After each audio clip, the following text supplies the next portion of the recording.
Hey guys, tonight we embark on a rather unusual journey. Not to the grand colosseums or bustling forums you usually picture when you think of Rome, but to the quiet, often overlooked corners of its vast empire. Imagine walking through fields of waving grass, the wind whispering secrets of long-lost communities, places where the silence speaks volumes. We're going to tiptoe through peculiar pockets of Roman village life you've probably never heard of. Settlements that had their own unique charms, their own daily grinds, and their own forgotten stories.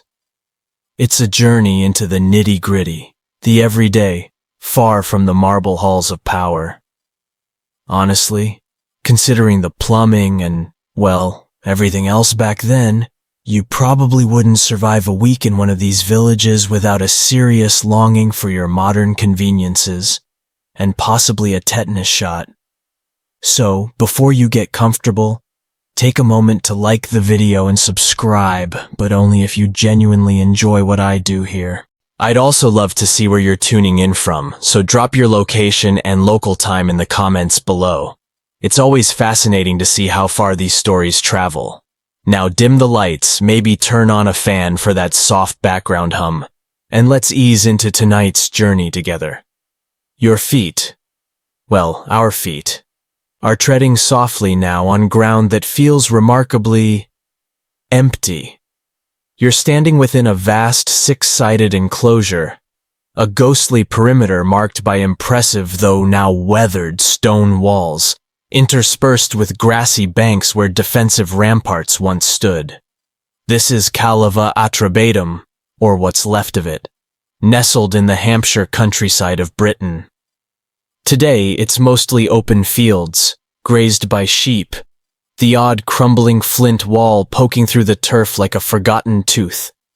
But close your eyes for a moment, just for a second, and let the sheer scale of these surrounding walls sink in. This wasn't some minor outpost, this was a significant urban center. The strange thing about Callava, what really makes it a peculiar pocket, isn't just what's here, but what isn't. Unlike so many other Roman towns in Britain, Londinium, Eboracum, Verulamium, which grew, evolved, and became the foundations of modern cities, Callava was abandoned. Not violently sacked and razed in some dramatic, fiery Götterdämmerung, as far as we can tell. It just sort of faded away. Its inhabitants seemingly packed their metaphorical and probably quite literal bags and left. It's as if one day the market buzzed and the basilica bustled, and the next, only the wind whistled through the colonnades. You walk a little further into this great emptiness, and you notice something subtle underfoot, a faint regularity to the gentle undulations in the ground. This is the ghost of Callava's remarkably organized street grid. Archaeologists have mapped it out meticulously, revealing a town laid out with almost Roman precision, streets crossing at right angles, dividing the space into neat insulae, or blocks. You can almost superimpose the mental image. Here, the forum and basilica, the heart of civic life. There the public baths, steamy and social. Over that way temples to various gods, both Roman and local, and all around the shops, workshops, and townhouses of its populace. One rather mainstream historical fact to chew on. Callava served as the civitas capital of the Atrebates, a local Iron Age tribe who, like many others, found themselves Romanized, their elite adopting Latin togas and a taste for underfloor heating. Imagine the tribal elders trying to figure out how hypocausts worked, probably blaming rogue fire spirits when the furnace attendant overslept. You try to picture it in its heyday, perhaps around the 3rd century AD, chariots, or more likely, sturdy ox carts rumbling over paved streets. The chatter of market vendors hawking everything from locally grown grain to imported Samian ware pottery from Gaul. Children darting through alleyways, maybe chasing a loose chicken, a scene of everyday Roman provincial life. But today, There's just the sigh of the breeze and the distant baaing of sheep. It's eerily quiet, a city-sized footprint with no city left to fill it. You might wonder, did everyone just win the Roman lottery and move to the Mediterranean coast? Probably not, though a sunny villa sounds tempting compared to British winters where you'd need more than a toga and a prayer to keep warm. What adds to Kaleva's peculiarity is that while other towns adapted and survived into the post-Roman period, eventually re-emerging as medieval settlements, this place became almost entirely agricultural land. The stone was robbed over centuries for nearby buildings. You can bet your bottom denarius that Silchester Church nearby has a fair bit of Roman recycling in its walls. But the street plan, the foundations, they remained, buried beneath the plow soil. It's one of the best preserved, unencumbered Roman town plans in Britain precisely because it was deserted.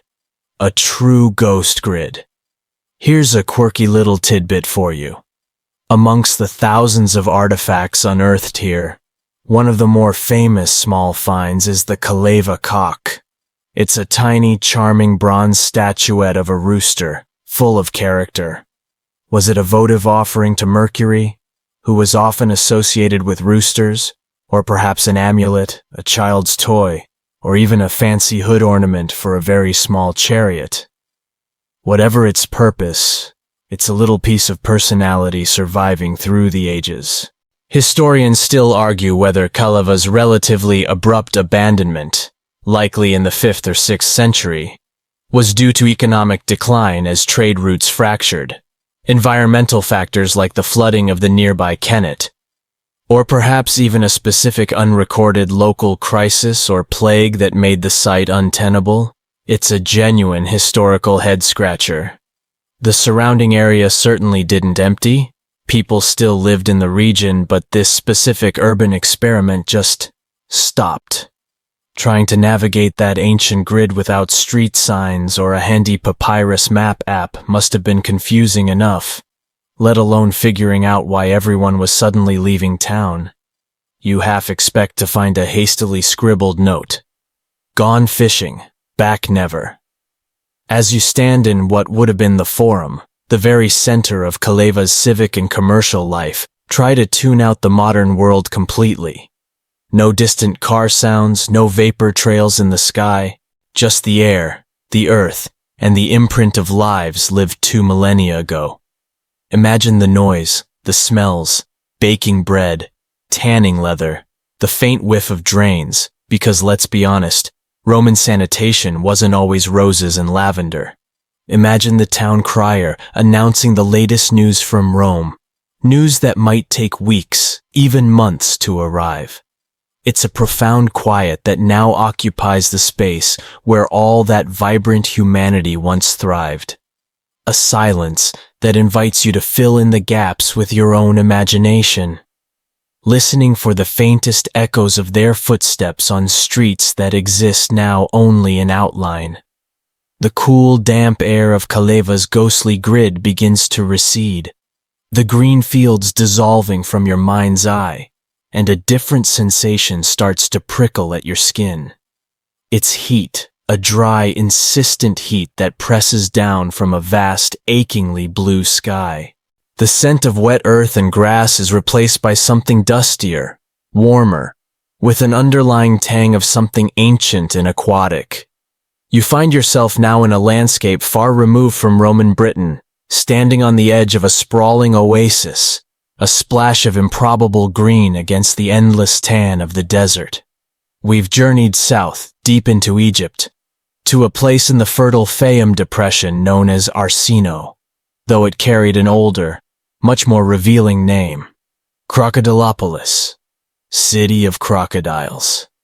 And no, that's not a quirky name for a theme park with questionable safety standards.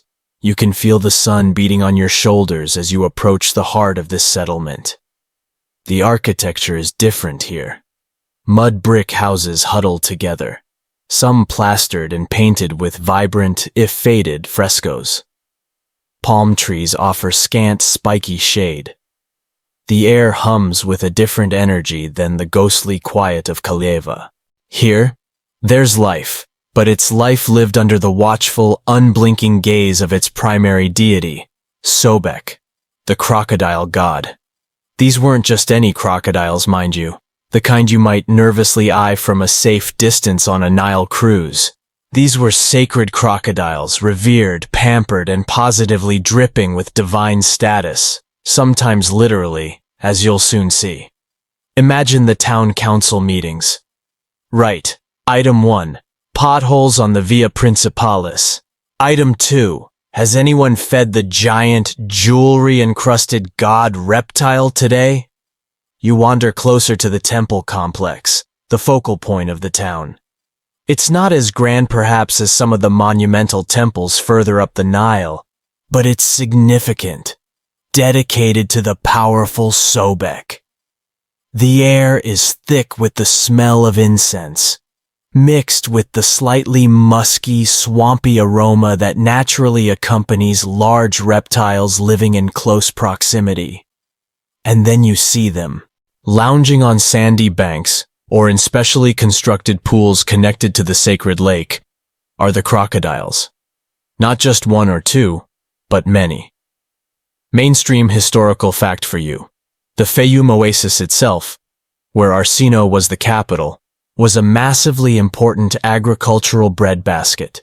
Its fertility enhanced by sophisticated irrigation works, first by the Ptolemies, and then continued and expanded by the Romans.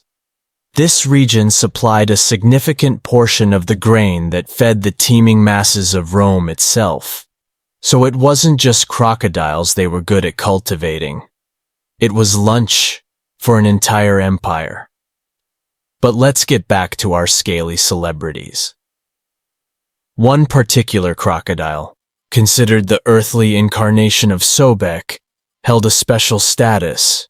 His name was often Petsuchos, meaning he who belongs to Suchos, Suchos being another name for Sobek. And Petsuchos, let me tell you, lived a life that would make most minor Roman aristocrats green with envy. This wasn't just some wild animal kept in a pit. Oh no. We're talking about a level of pampering that bordered on the absurd. Priests were dedicated to his care. He was adorned with gold and jewels, glittering earrings, golden bracelets on his forelegs. Imagine trying to get those on. Stay still, Fluffy. I mean, your divine crocness. Just a little to the left. Probably required a lot of brave or very well-paid temple attendants. He was fed specially prepared meals, not just scraps, but choice cuts of meat, honey cakes, and even, according to some ancient writers, wine. A wine-drinking crocodile god. It's a mental image that rather sticks with you, doesn't it? Maybe that's why they were considered oracles. Get enough wine into anyone and they'll start spouting prophecies. This wasn't just a local quirk confined to a handful of eccentric priests. The worship of Sobek, and by extension his reptilian representatives, was a deeply ingrained part of the religious landscape of the Fayum. People would come from all over to pay homage, to make offerings, to seek blessings or divinations. You can imagine the scene. Families bringing small dedications, petitioners anxiously awaiting a sign from the great Petsuchos. Did he accept the offering? Did he swish his tail in a particularly auspicious manner? The day-to-day economy of this peculiar pocket of the empire was significantly intertwined with this cult. Priests, temple staff, suppliers of offerings, artisans crafting crocodile-themed amulets and souvenirs, because you know they had those. My parents went to Crocodilopolis and all I got was this tiny mummified fish. It was an industry. Now for a really quirky tidbit, beyond just the reptilian bling. When these sacred crocodiles died, they weren't just disposed of. They were mummified, elaborately. Sometimes with the same care and attention to detail as a human pharaoh, albeit on a slightly more leathery subject. Archaeologists have uncovered vast cemeteries of mummified crocodiles, hundreds, even thousands of them, from tiny hatchlings to massive ancient beasts, all carefully wrapped and preserved for eternity. It's a staggering testament to the devotion these creatures inspired. Trying to imagine the logistics of mummifying a 15-foot crocodile is enough to make your head spin. It's not like they lie down cooperatively for the embalming process. You pause, watching a particularly large specimen bask, its jaws slightly agape, revealing rows of formidable teeth. The reverence of the people around you is palpable. They see power, divinity, a connection to the primordial forces of the Nile that brought life to their arid land. Historians still argue whether the intense zoomorphic cults in Roman Egypt, like that of Sobek or the Apis bull, represented a continuation of ancient indigenous piety, an assertion of local cultural identity in the face of Hellenistic and Roman rule, or if they were also heavily influenced by the economic benefits they generated through religious tourism and priestly power structures. Perhaps like most things in history, it was a messy, fascinating blend of all three. You try to imagine a Roman soldier, perhaps a legionary from Gaul or Hispania, newly stationed here after a long march from the cold, damp forest of northern Europe, suddenly confronted with this. His own gods were personified, sure, but generally in human form, perhaps with an eagle or a wolf as an attribute. But a giant jewelry-wearing, cake-eating reptile as a major deity? It must have been quite the culture shock. He'd probably write home, "Dearest Flavia, you are not going to believe what they worship here." And no, I haven't been sampling the local wine. Much. The world of Arsinoe-Crocodilopolis, with its unique blend of Egyptian tradition and Roman administration, thrived for centuries. A testament to the diverse and sometimes downright strange tapestry of the empire. The Crocs certainly seemed to enjoy their imperial status.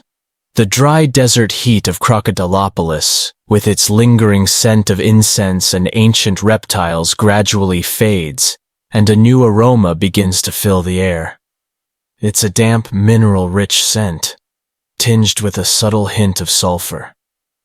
The sounds of the Fayum oasis, the rustling palms and distant chatter, are replaced by the gentle gurgle of flowing water and the soft hiss of steam. You feel a moist warmth on your skin, a comforting humidity that feels a world away from the parched Egyptian air. We've traveled north again, back to Britain, but this time to a place of warmth and water. A sacred site that predated the Romans but was enthusiastically adopted and enhanced by them, Aquae Sulis, known today as Bath. You're standing now in what feels like the heart of a bustling spa town. The architecture around you is impressively Roman grand colonnades, paved courtyards, and intricately carved stonework. But the true marvel, the source of all this activity, is the water itself. Steaming hot water, bubbling up from deep within the earth, rich in minerals and believed to possess healing properties. You can see it, the main spring enclosed within a reservoir, wisps of steam curling invitingly into the cooler British air. Even on a day that might be chilly by Roman standards, here it's perpetually warm, a natural haven. It's not hard to see why this place was considered sacred. The Romans, pragmatic as ever, identified the local Celtic goddess of the springs, Sulis, with their own Minerva, goddess of wisdom, arts, and strategic warfare, quite the portfolio. So, Aquae Sulis translates to the waters of Sulis, a perfect Romano-Celtic blend. Unlike the deserted grid of Caleva, Aquae Sulis is teeming with activity, though perhaps not as frenetic as a major port or capital. There's a sense of purpose here, but also one of leisure, of seeking relief. People move with a certain hopeful anticipation, You see figures wrapped in linen towels, others hobbling with the aid of sticks, their faces etched with lines of chronic pain. Wealthy patrons are carried in litters by sweating slaves, while more modest folk arrive on foot or by donkey, all drawn by the promise of the waters. Mainstream historical fact for you. The Great Bath here is a masterpiece of Roman engineering, lined with lead sheets, a staggering 45 of them to be precise, and fed directly by the hot spring. Imagine the sheer effort involved in mining, smelting, transporting, and meticulously fitting all that lead. The Romans certainly didn't skimp when it came to infrastructure, especially if it involved a bit of divine pampering for themselves and their health. It wasn't just for getting clean. It was a social experience, a health retreat, and a religious sanctuary all rolled into one. You approach the edge of one of the bathing pools. The steam is thicker here, carrying that distinct mineral scent. Through the swirling vapor, you can see people immersed in the warm, greenish water. Some are chatting animatedly. Others float with closed eyes, perhaps lost in prayer or simply enjoying the relief. You can almost hear the echoes of conversations, gossip, business deals, complaints about ailments, and fervent hopes for a cure. Oh, Gnaeus, you wouldn't believe the ache in my back from supervising those British road builders. Terrible posture. The lot of them. Hopefully Sulis Minerva will sort me out. Or perhaps, did you hear about Flavia? Stole someone's cloak from the changing rooms again. The nerve. This leads us to a wonderfully quirky detail. The curse tablets. Among the most fascinating finds from Aquae Sulis are hundreds of small, thin sheets of lead or pewter, inscribed with curses, rolled up and thrown into the sacred spring. These weren't pleas for health.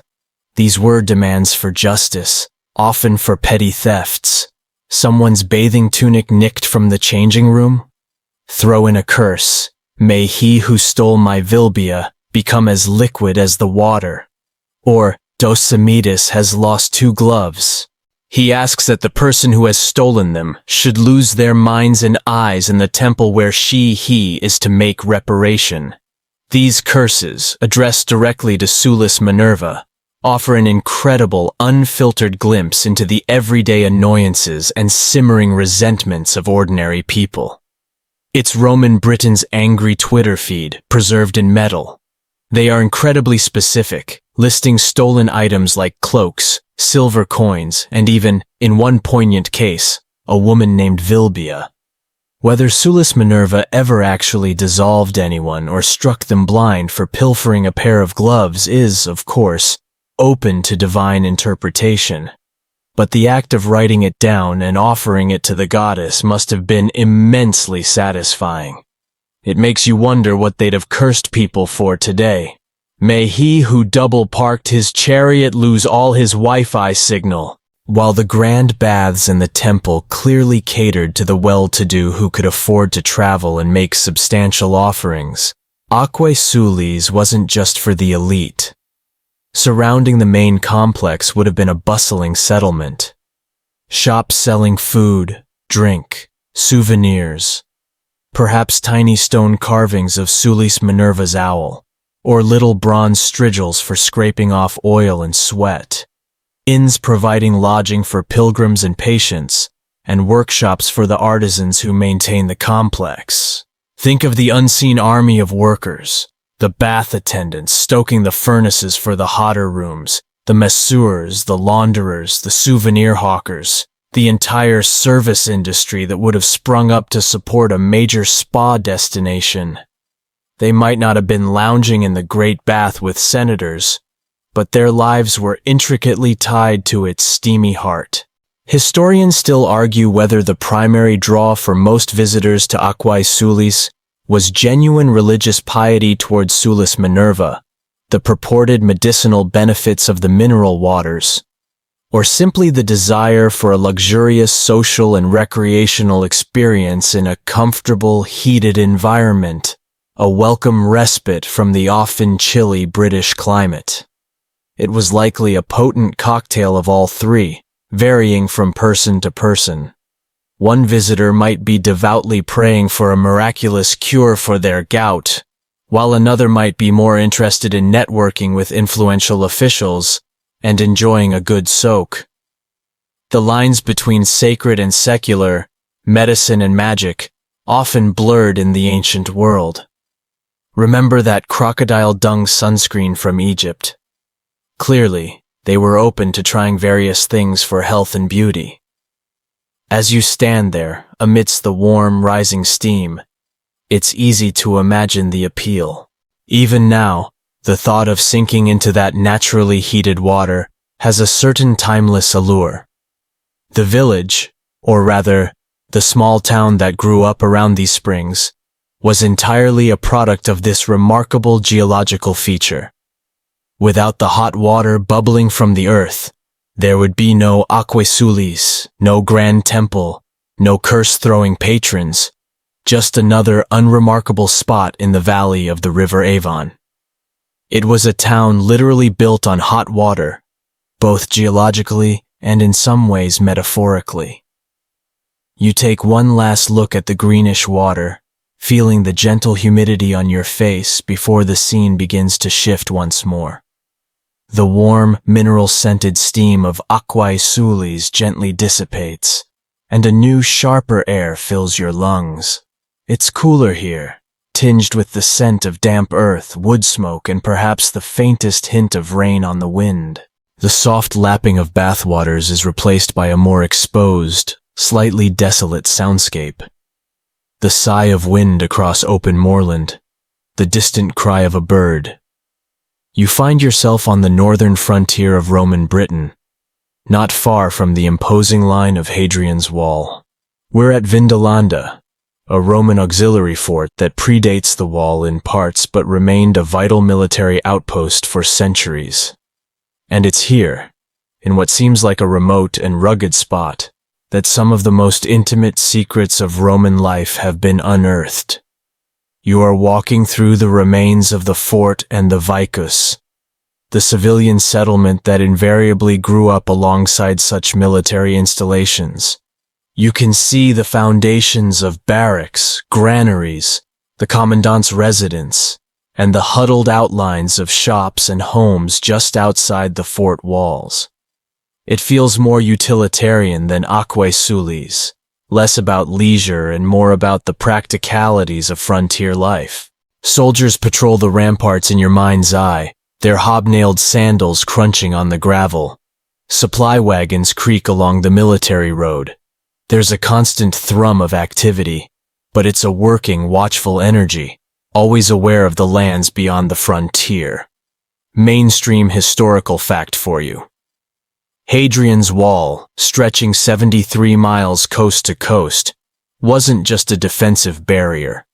It was a complex customs and control point, regulating trade and movement, and projecting Roman power into the northern territories. Vindolanda itself played a crucial role in this system, housing garrisons of auxiliary troops, often recruited from far-flung corners of the empire like Batavia, modern Netherlands, or Gaul.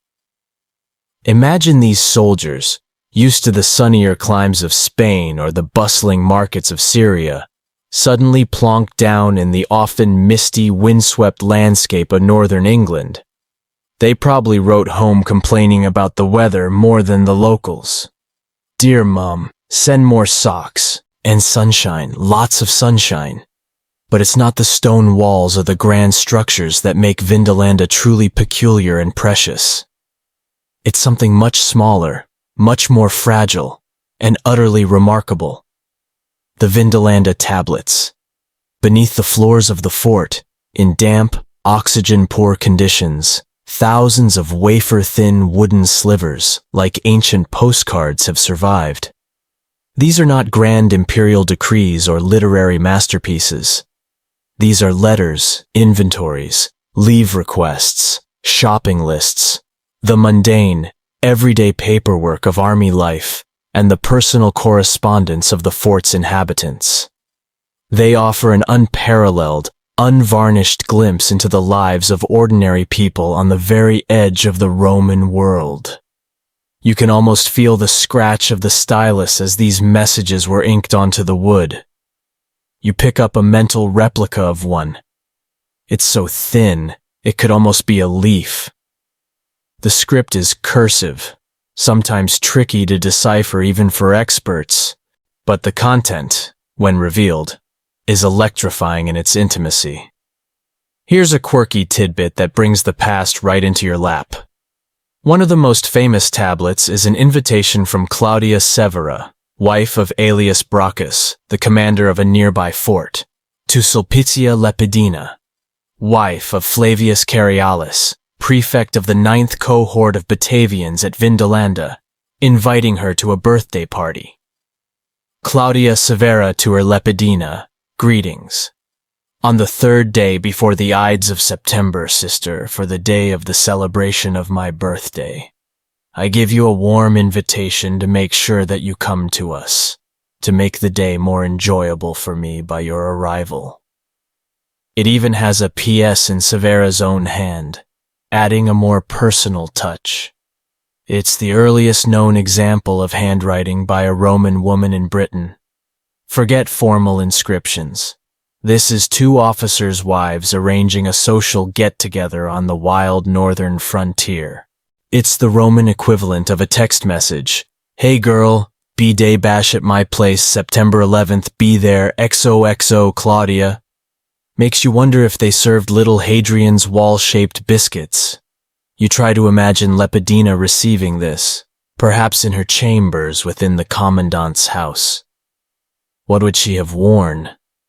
What did they talk about? These tablets bring these people to life in a way that mosaics and statues rarely can.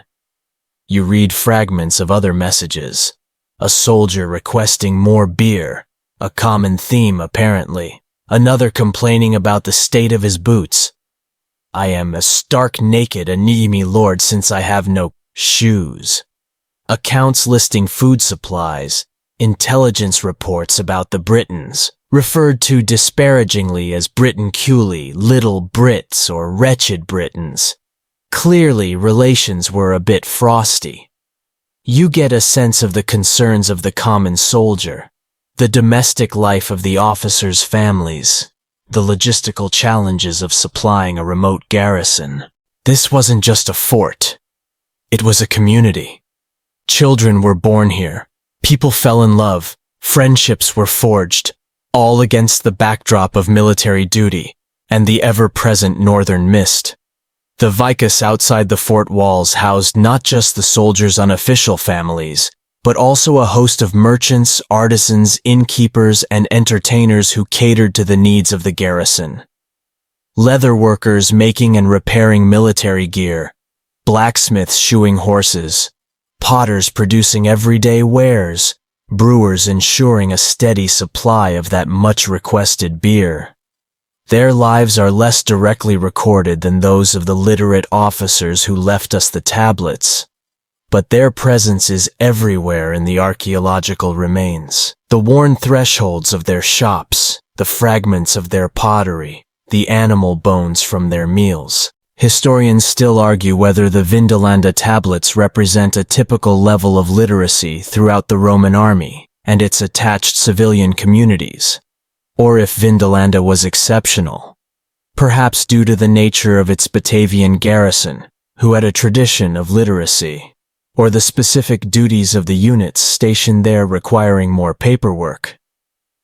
It's tempting to imagine every legionary diligently writing home, but the reality might have been more patchy. Perhaps it was like today. Some people are texters, others prefer a carrier pigeon. You think back to the grand impersonal grid of Caleva, the pampered crocodiles of Arsino, the steamy social hub of Aquae Sulis.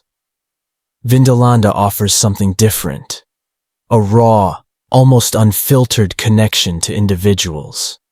Their handwriting, their worries, their social arrangements.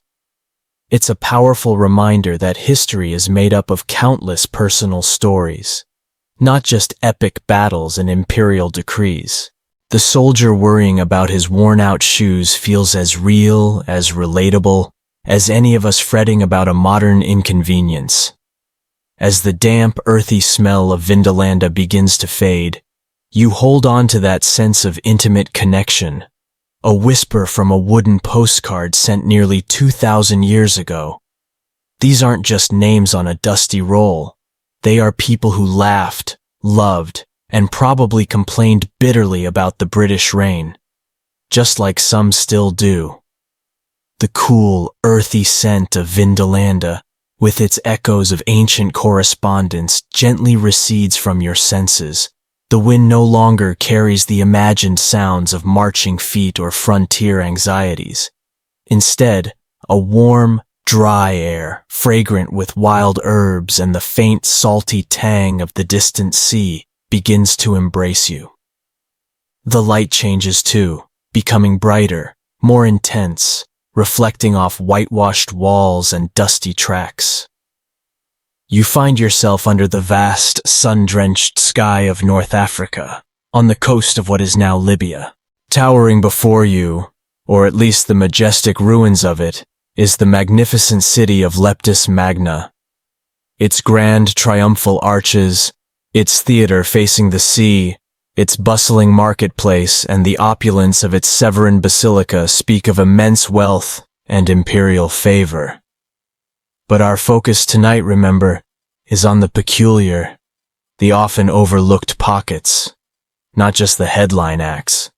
So, while the splendor of Leptis Magna itself is undeniable, truly one of the best preserved Roman cities anywhere, we're going to shift our gaze just slightly to the surrounding landscape. We're interested in the network of smaller settlements, the farms, the coastal hamlets, and the inland agricultural estates that were the lifeblood of this grand port. For every gleaming marble column in the city, there were countless unseen hands toiling in the fields and on the fishing boats, producing the wealth that made such grandeur possible. These are the hidden hamlets, the support system that rarely makes it into the epic poems, but without which the city would have starved. It's like looking at a stunning photograph of a celebrity and then wondering about the lighting crew, the caterers, the driver, all essential, all unseen. You mentally pan out from the grand harbor of Leptis, its man-made basins and breakwaters testament to sophisticated Roman engineering, and you see the fertile coastal strip stretching east and west. Further inland, the Gebel Plateau rises, a region where olive cultivation became a massive industry. Imagine you are walking along a dusty road leading out from one of Leptis Magna's secondary gates. You pass by scattered villas, not the palatial residences of the urban elite, but working farmsteads. Modest, practical buildings with courtyards, olive presses, and granaries. Here, life revolved around the agricultural calendar, the planting season, the olive harvest, the grape harvest. Mainstream historical fact for you. Leptis Magna's extraordinary wealth and its magnificent Severan-era building program were significantly boosted because it was the birthplace of Emperor Septimius Severus. He lavished attention and resources on his hometown, transforming it into a shining example of Roman urbanism in Africa. This imperial patronage, of course, massively stimulated the economy of the entire region, meaning those olive groves became even more valuable. Suddenly, everyone wanted Emperor's Choice brand olive oil. You stop at one such farmstead. It's not a grand villa, but it's substantial. Mud brick walls perhaps whitewashed against the strong sun. A few fig trees offer shade in a dusty yard where chickens peck at scraps. You can hear the rhythmic groan of an olive press in a nearby shed. The harvest season is perhaps in full swing. The air smells of crushed olives, earthy and pungent. The people here wouldn't be dressed in fine linen togas. They'd be in practical tunics, their skin weathered by the sun and wind. Their concerns were immediate. Would the rains be sufficient? Would pests attack the crop? Would the price of olive oil hold up in the markets of Leptis, or, even better, for export across the Mediterranean? These weren't senators debating philosophy in the forum. These were farmers discussing rainfall and soil fertility, and yet their labor fueled the empire. Looks like another bumper crop, Marcus. Maybe this year we can finally afford that slightly less leaky roof for the donkey shed. Moving away from the agricultural inland, you then drift towards the coast, to one of the smaller fishing hamlets that dotted the shoreline, perhaps supplying Leptis with fresh seafood.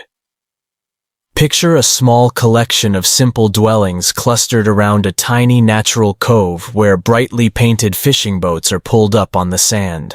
Nets are spread out to dry, smelling strongly of brine and fish. Children play with shells on the beach, while older men mend their nets, their conversation punctuated by the cry of gulls and the gentle wash of waves. Life here would have been dictated by the sea, by the tides, by the weather.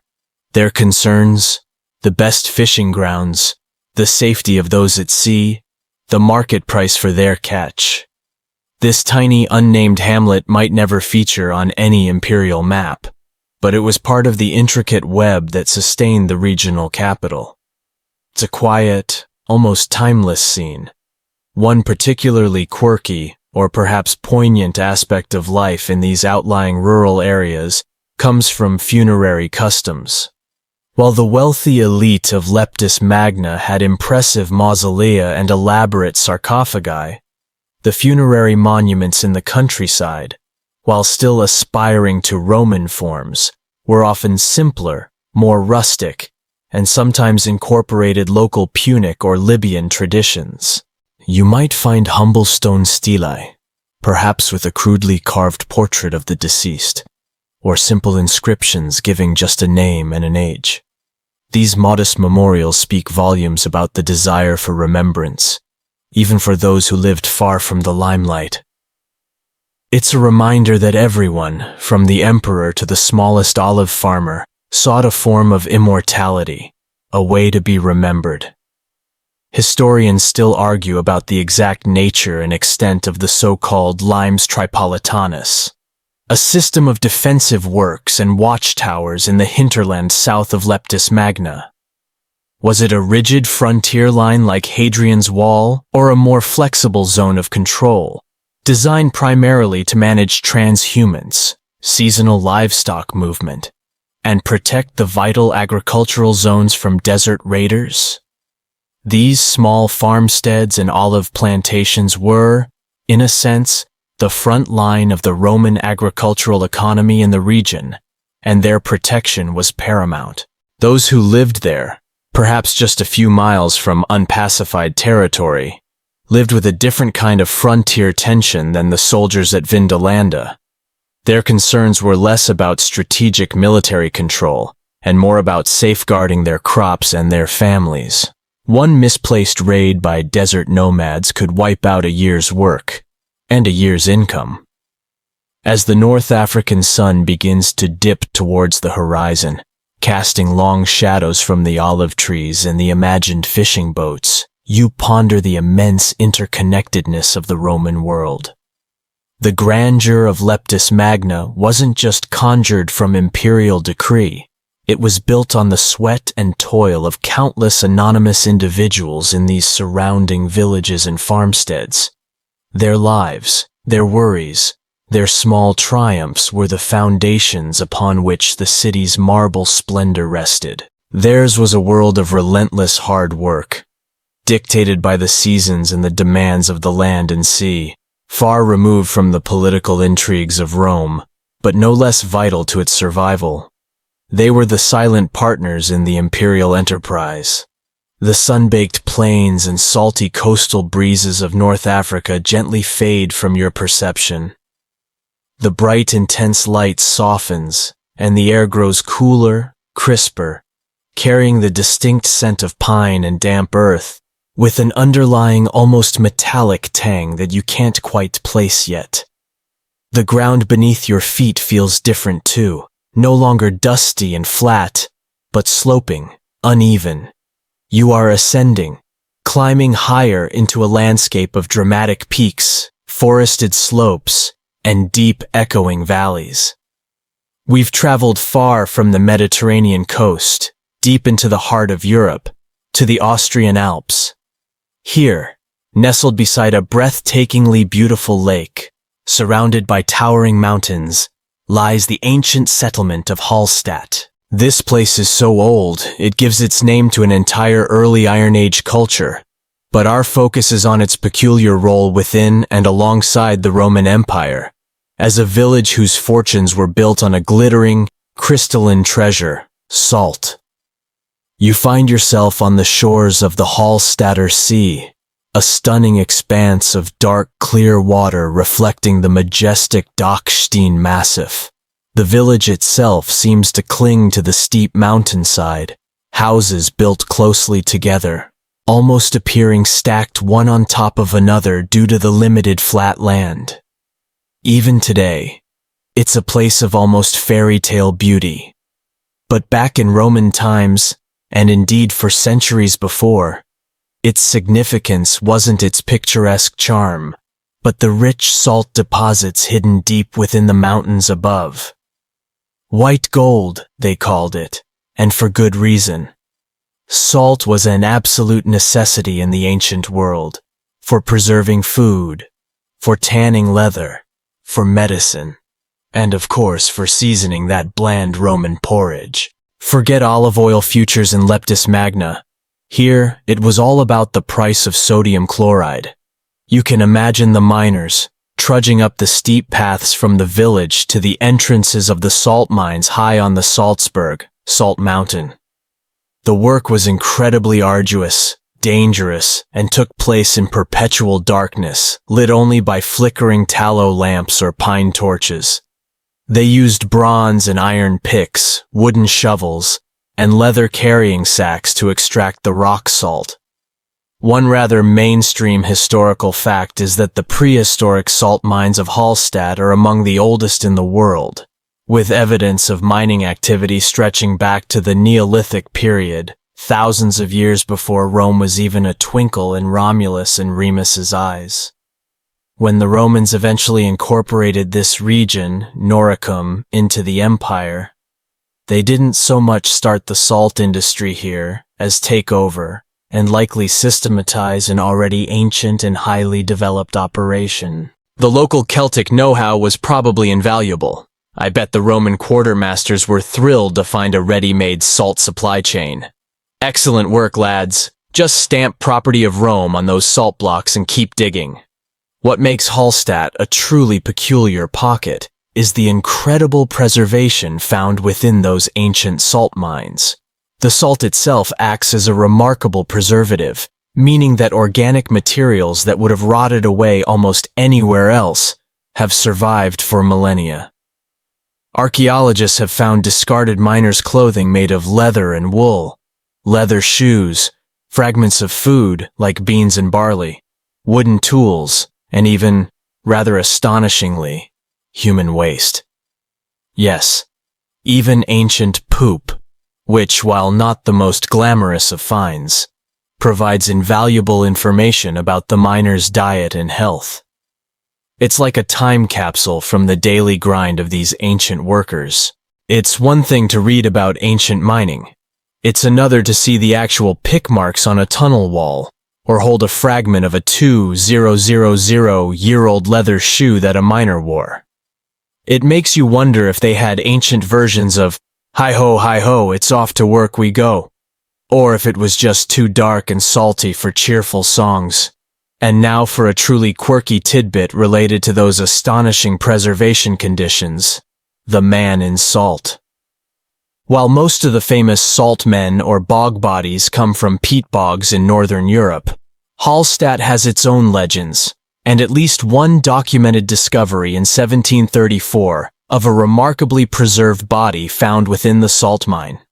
Though details are somewhat embellished by time and retelling, the story goes that the body was so well preserved it looked as if the man had died only recently, his clothes and tools intact.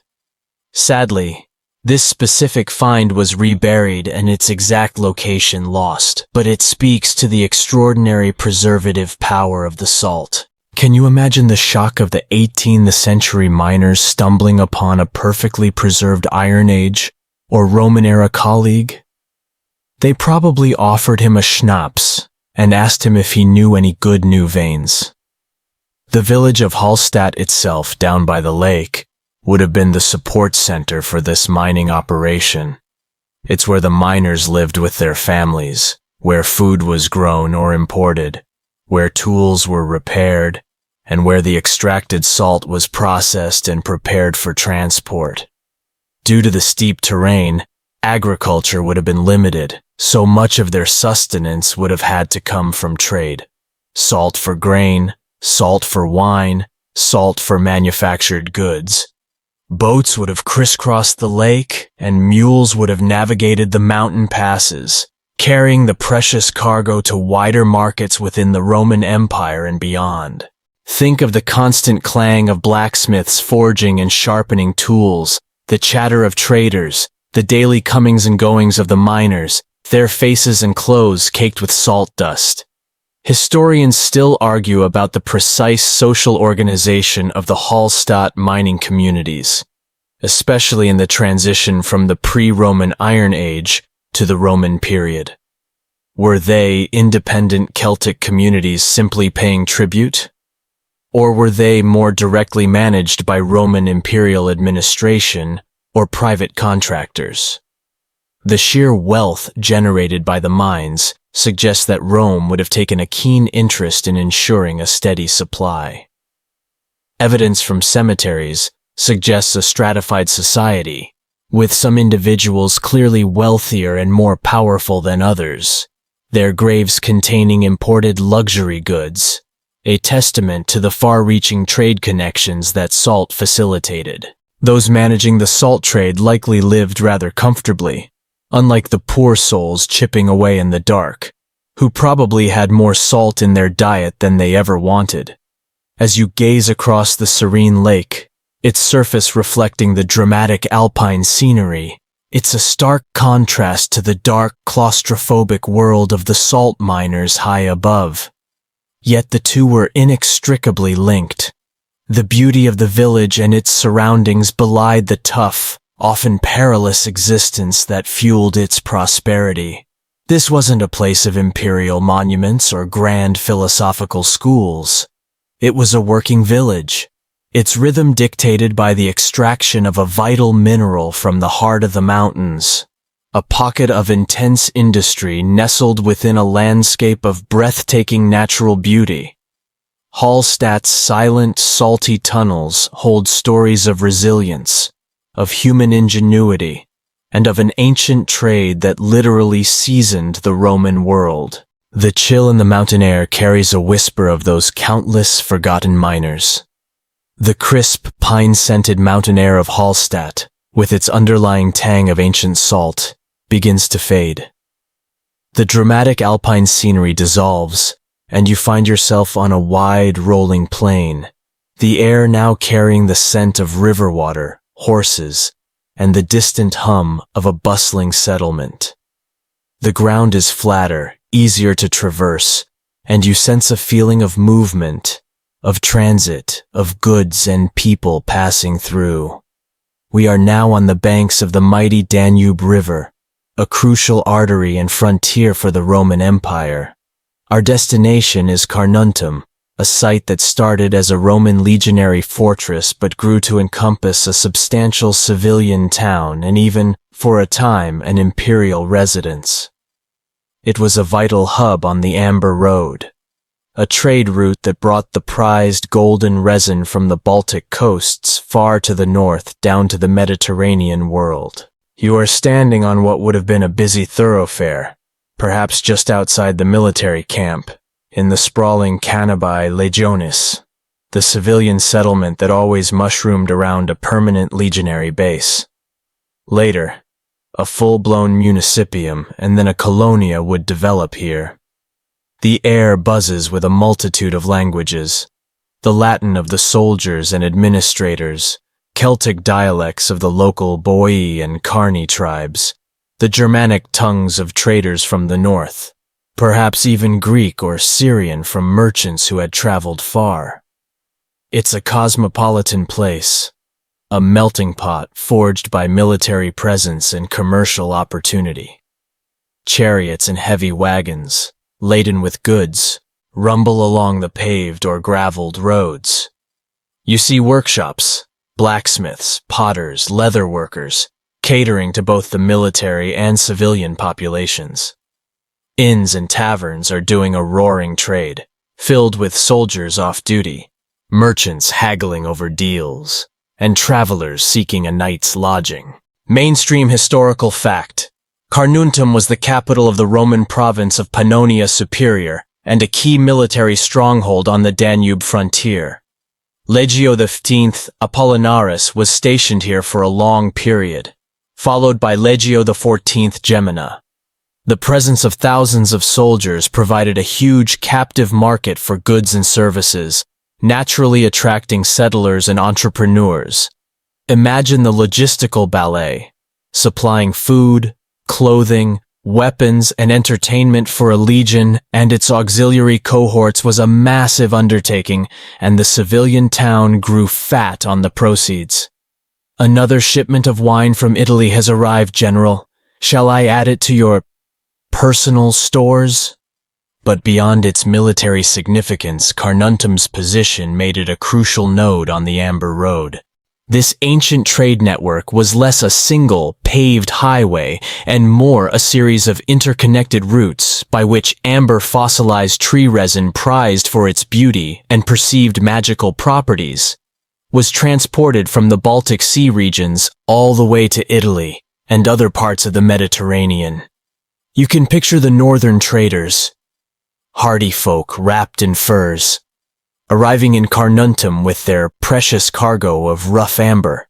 Here, it would be sorted, perhaps partially worked, and then sold on to Roman merchants who would transport it further south, its value increasing with every mile traveled. These merchants wouldn't just be carrying amber, they'd be bringing back Roman goods, wine, pottery, metalwork, glassware, to trade in the northern lands.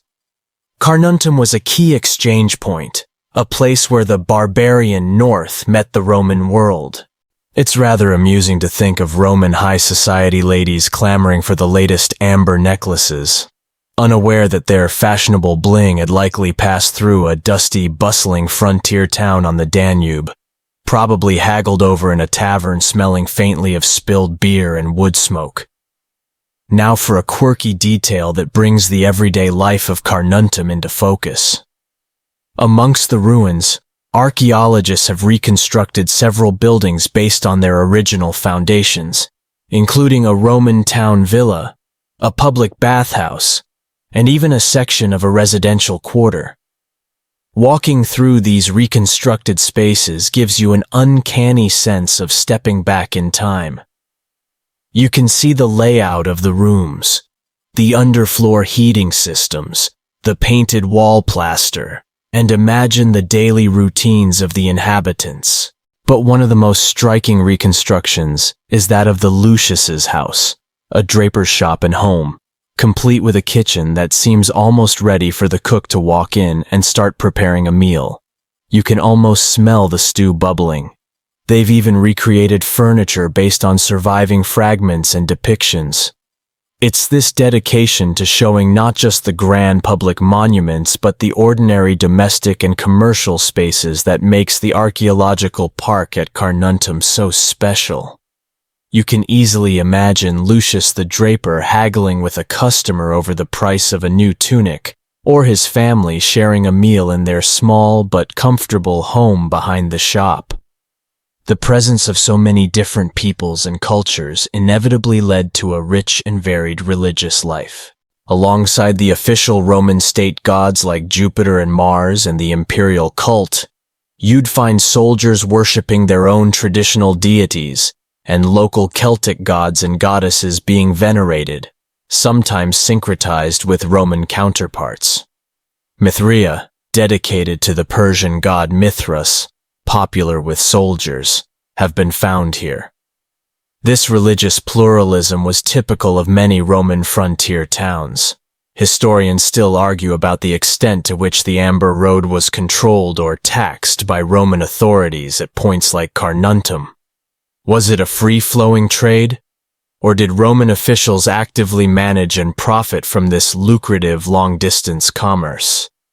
Given Rome's usual approach to anything valuable, it's a safe bet they had their fingers in the amber pie, ensuring a slice of the revenue found its way into provincial or imperial coffers. Keeping track of all those different traders and their varied wares must have been an accountant's nightmare or dream, depending on their disposition. Carnuntum wasn't just a place of soldiers and traders. It was a city. It had an amphitheater for gladiatorial games and public spectacles. Two, in fact, one for the military and one for the civilian town. A forum, temples, and extensive residential areas. For a time around 170 AD, Emperor Marcus Aurelius even resided here during his Marcomannic wars against Germanic tribes, and it's said he wrote part of his meditations in Carnuntum. Imagine the philosopher-emperor wrestling with Stoic principles and the burdens of command, while just outside his quarters, the city hummed with the everyday concerns of frontier life and the clatter of amber beads being exchanged. As the mental image of the Danube currents and the bustling streets of Carnuntum begins to swirl and fade, you carry with you the sense of a dynamic, cosmopolitan hub, a place where cultures met and mingled, driven by military necessity and the lure of precious amber.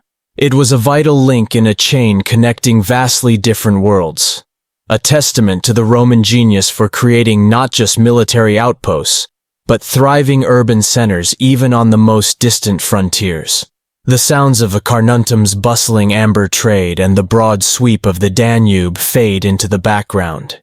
The air, once carrying the scent of river water and European forests, becomes noticeably drier, warmer, and filled with the fine, pervasive grit of desert sand. The light intensifies, reflecting off sun-baked mud brick and stone.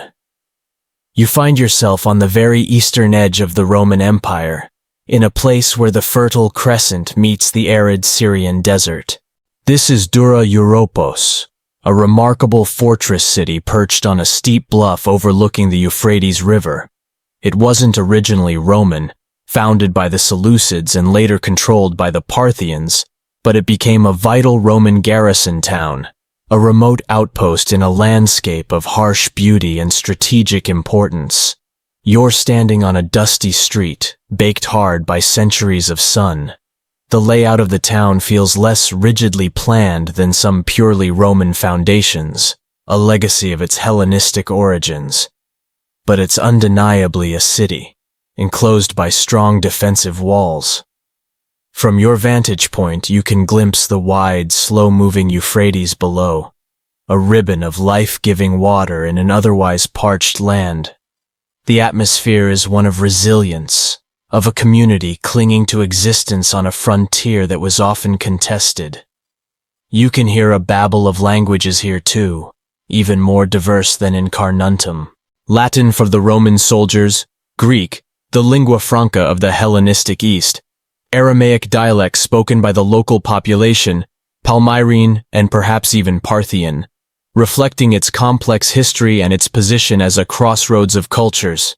This wasn't just a military base. It was a truly multicultural hub, a peculiar pocket where diverse traditions managed to coexist, at least for a time. One mainstream historical fact about Dura Europos is its dramatic end. In the mid-250s AD, the city was besieged and ultimately conquered by the Sasanian Persians.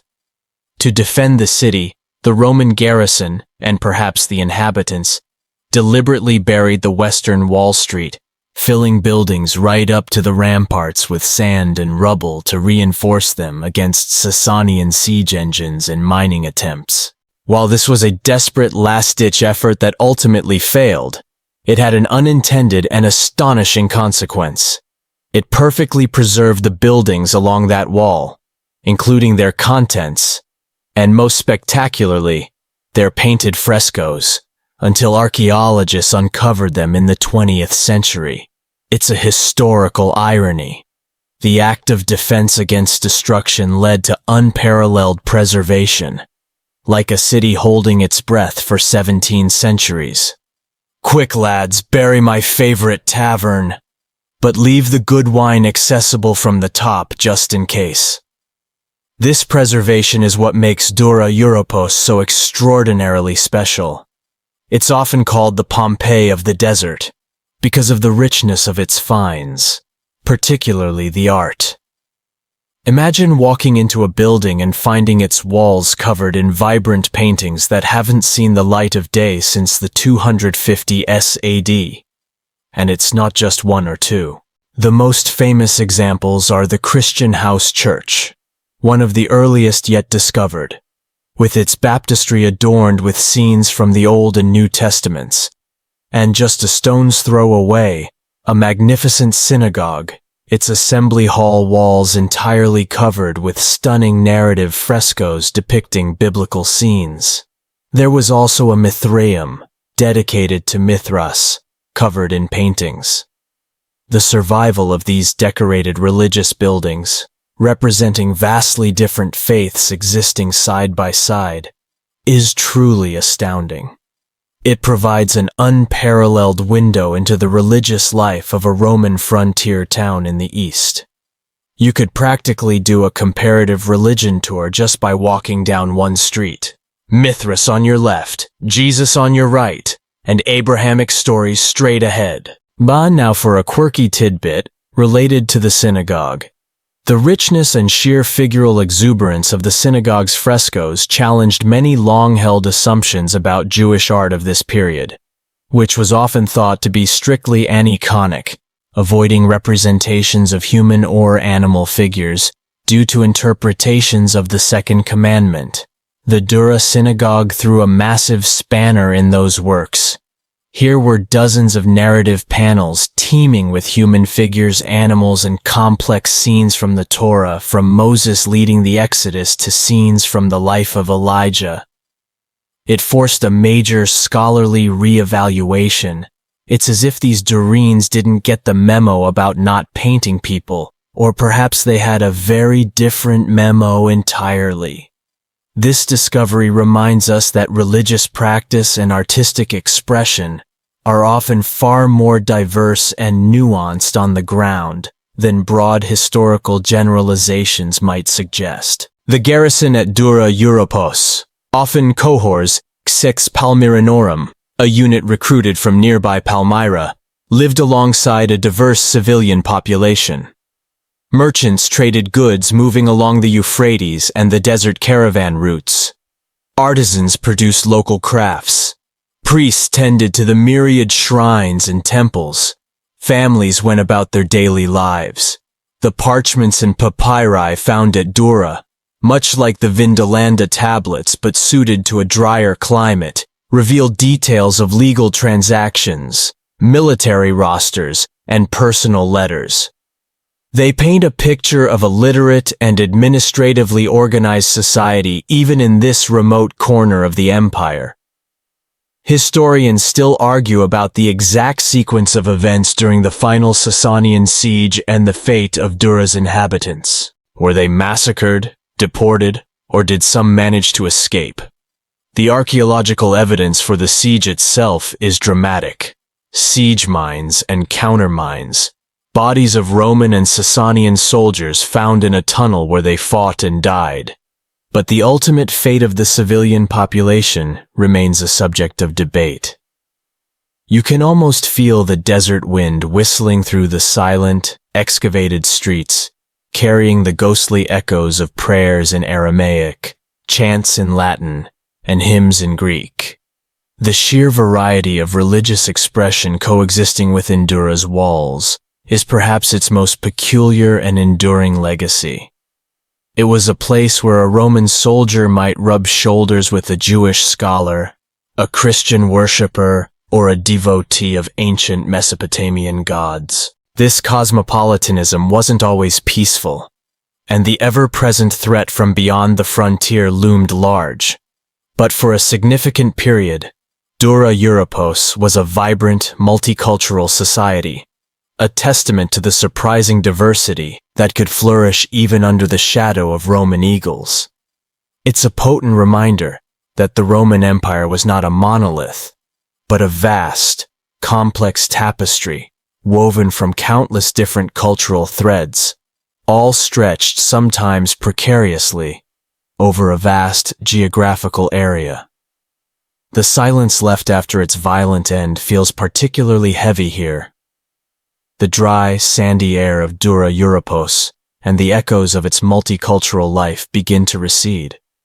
The intense desert sun softens, replaced by a gentler, more luminous light, filtered through a hazy, sea salt-laden atmosphere. The gritty feeling of sand is supplanted by the scent of warm volcanic earth, blooming citrus trees, and the unmistakable mineral tang of thermal springs mixed with the salty breeze of the Mediterranean. You hear the gentle lapping of waves, the distant laughter and music carried on the wind. We've traveled west, back to the heartland of Italy, to the Bay of Naples, but not to Pompeii or Herculaneum. We're seeking out a place of legendary luxury and sybaritic pleasure, a Roman resort town so decadent it became a byword for vice, and which now lies partially submerged beneath the waves. Baiae. You find yourself on a hillside overlooking the azure waters of the bay, with the brooding presence of Mount Vesuvius in the distance. Even from here you can see the opulence. Grand villas cling to the slopes, their terraced gardens spilling down towards the sea. Elaborate bath complexes, domed halls, and colonnaded porticos gleam in the sunlight. Baiae wasn't just a town, it was the Roman Hamptons, the Las Vegas, and the most exclusive spa retreat all rolled into one, cranked up to 11. The super rich and powerful of Rome flocked here. Emperors, senators, wealthy merchants, to escape the summer heat and political pressures of the capital, and to indulge in, well, indulgence. Think less about the sturdy farmers of Leptis Magna's hinterland and more about conspicuous consumption on an epic scale. If you didn't have a seaside villa at Baiae, darling, were you even really anyone? The key to Baiae's popularity, apart from its stunning natural beauty, was its complex of volcanic hot springs, the Phlegrean fields or fiery fields. The Romans, with their love of bathing, channeled these natural thermal waters into incredibly elaborate spa complexes. Mainstream historical fact. Roman engineers at Baiae became masters of hydraulic technology and concrete construction, creating vast domed structures like the so-called Temple of Mercury, actually a frigidarium or cold plunge pool in a bath complex, which had a dome larger than the Pantheon for a time, and the Temple of Venus, another part of a bath complex. These weren't just for getting clean, they were places for socializing, for political intrigue, for illicit trysts, and for showing off one's wealth and status. The very air was probably thick with steam, expensive perfumes, and whispered gossip. Remember Aquae Sulis and its comparatively wholesome healing waters? Baiae took that concept and gave it a hedonistic, scandalous makeover. But our peculiar pocket focus isn't just on the emperors and their consorts lounging in marble pools. It's about imagining the vast support system that kept this glittering machine of pleasure running. For every noble reclining on a silk cushion, there were dozens, if not hundreds, of slaves, freedmen, and humble workers toiling unseen. The bath attendants, stoking the furnaces day and night to maintain the precise temperatures of the various pools. The masseurs and masseuses, with their oils and strigils. The chefs and cooks in the villa kitchens, preparing elaborate multi-course banquets with exotic ingredients. The gardeners tending the meticulously landscaped terraces, the fishermen supplying the daily catch, the boatmen ferrying guests from villa to villa across the bay, often for late-night parties on lavishly decorated barges. Make sure you navigate carefully around Emperor Nero's party barge. I hear things get wild. And here lies a truly quirky, or rather a rather dark and notorious tidbit about Baiae. It was infamous for its moral laxity and scandalous behavior. The Roman philosopher Seneca the Younger, a staunch Stoic, lived near Baiae for a while and was thoroughly unimpressed, if not horrified, by what he saw. He wrote scathing letters about the rampant drunkenness, the all-night revelries, the adulterous affairs, and the general atmosphere of dissipation. Baiae, he thundered, was a vortex of luxury and a harbor of vice. He described hearing all around me the sound of rowers, an uproar of shouting, and every kind of noise, and observing drunken people staggering along the shore, and the lake shore echoing with wild parties. So while the elite were living it up, one can only imagine the tales the local service staff could tell. They would have been the silent witnesses to all the secrets, all the affairs, all the political machinations hatched amidst the steam and wine. They probably deserved danger money, or at least a very generous tip. What makes Baiae even more peculiar now is that much of it is underwater. Due to bradyseism, the gradual rise and fall of the Earth's surface caused by volcanic and seismic activity in the Phlegrean fields, a significant portion of the ancient Roman resort has slowly sunk beneath the waves of the Bay of Naples. Today you can take a glass-bottomed boat or even go snorkeling or diving to see the ghostly outlines of Roman streets, the mosaic floors of submerged villas, and the haunting remains of statues lying on the seabed. It's an incredibly evocative, almost surreal experience, like looking into a drowned world. Imagine those opulent party palaces now silent, inhabited only by fish and waving seaweed. Historians still argue about the precise socio-economic impact of a place like Baiae on the wider region. Did its intense focus on elite luxury tourism create a distorted local economy, heavily reliant on a fickle and seasonal clientele?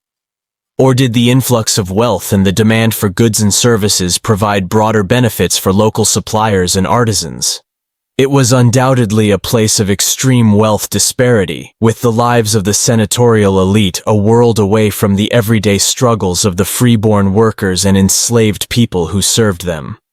Those workers who lived in the more modest dwellings uphill, or in the nearby town of Puteoli, looking down on the glittering extravagance by the shore. What did they think? Envy? Resentment? Or just a pragmatic acceptance of their role in this elaborate dance of pleasure and power?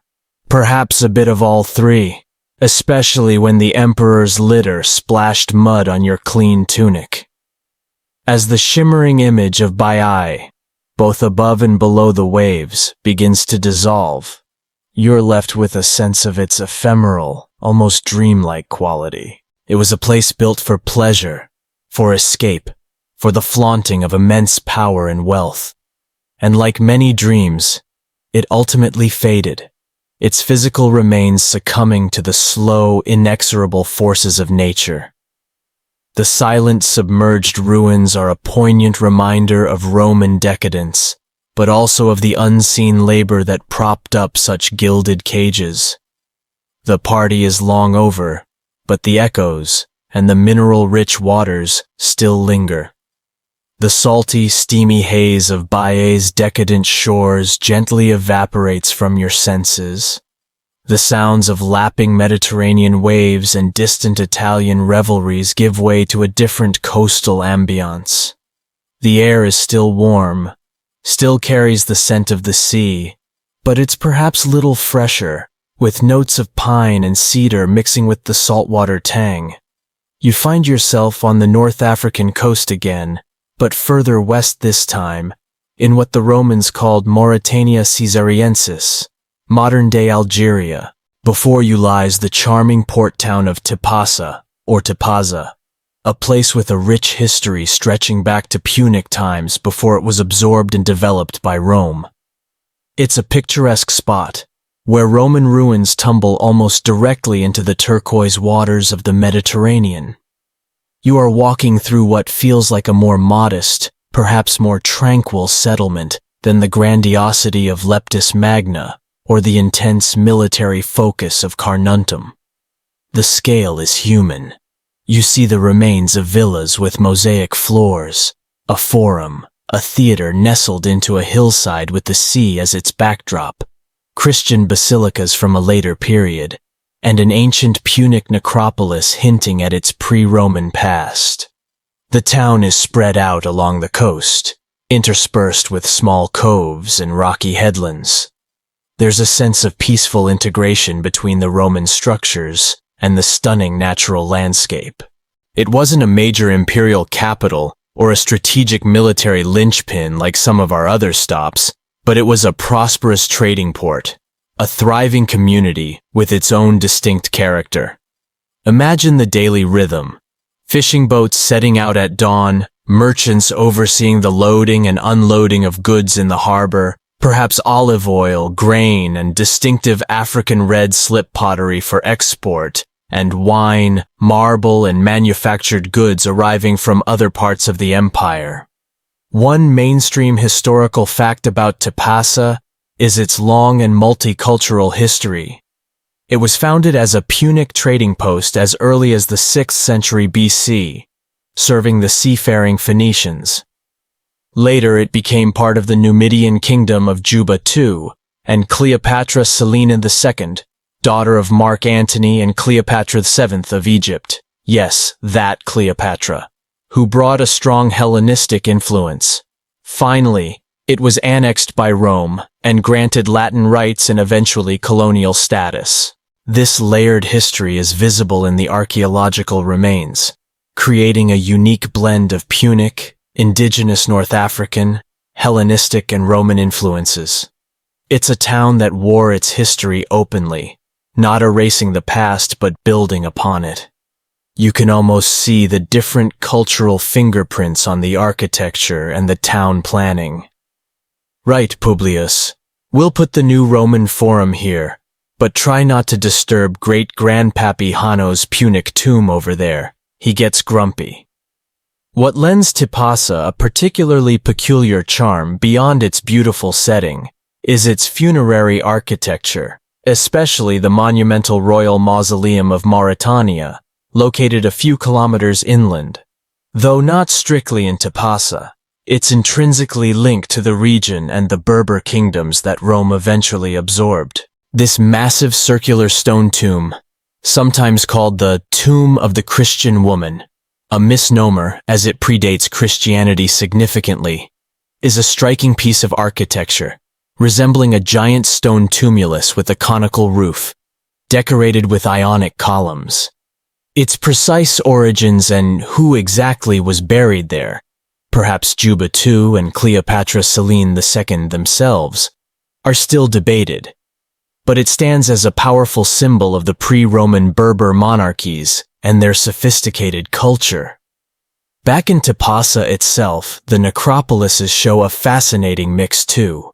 Punic graves, then Roman-style burials, and later, extensive Christian cemeteries with beautifully decorated sarcophagi.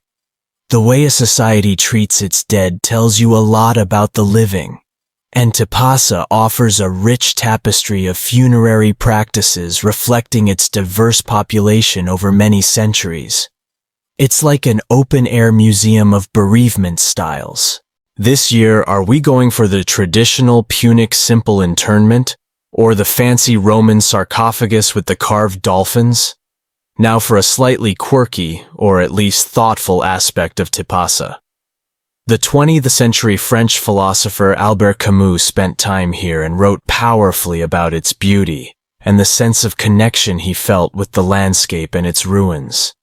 In his essays, Nuptials at Tipasa and Return to Tipasa, He evokes the sun, the sea, the absinthe-scented air, and the vibrant interplay of nature and history. For Camus, Tipasa wasn't just a collection of old stones.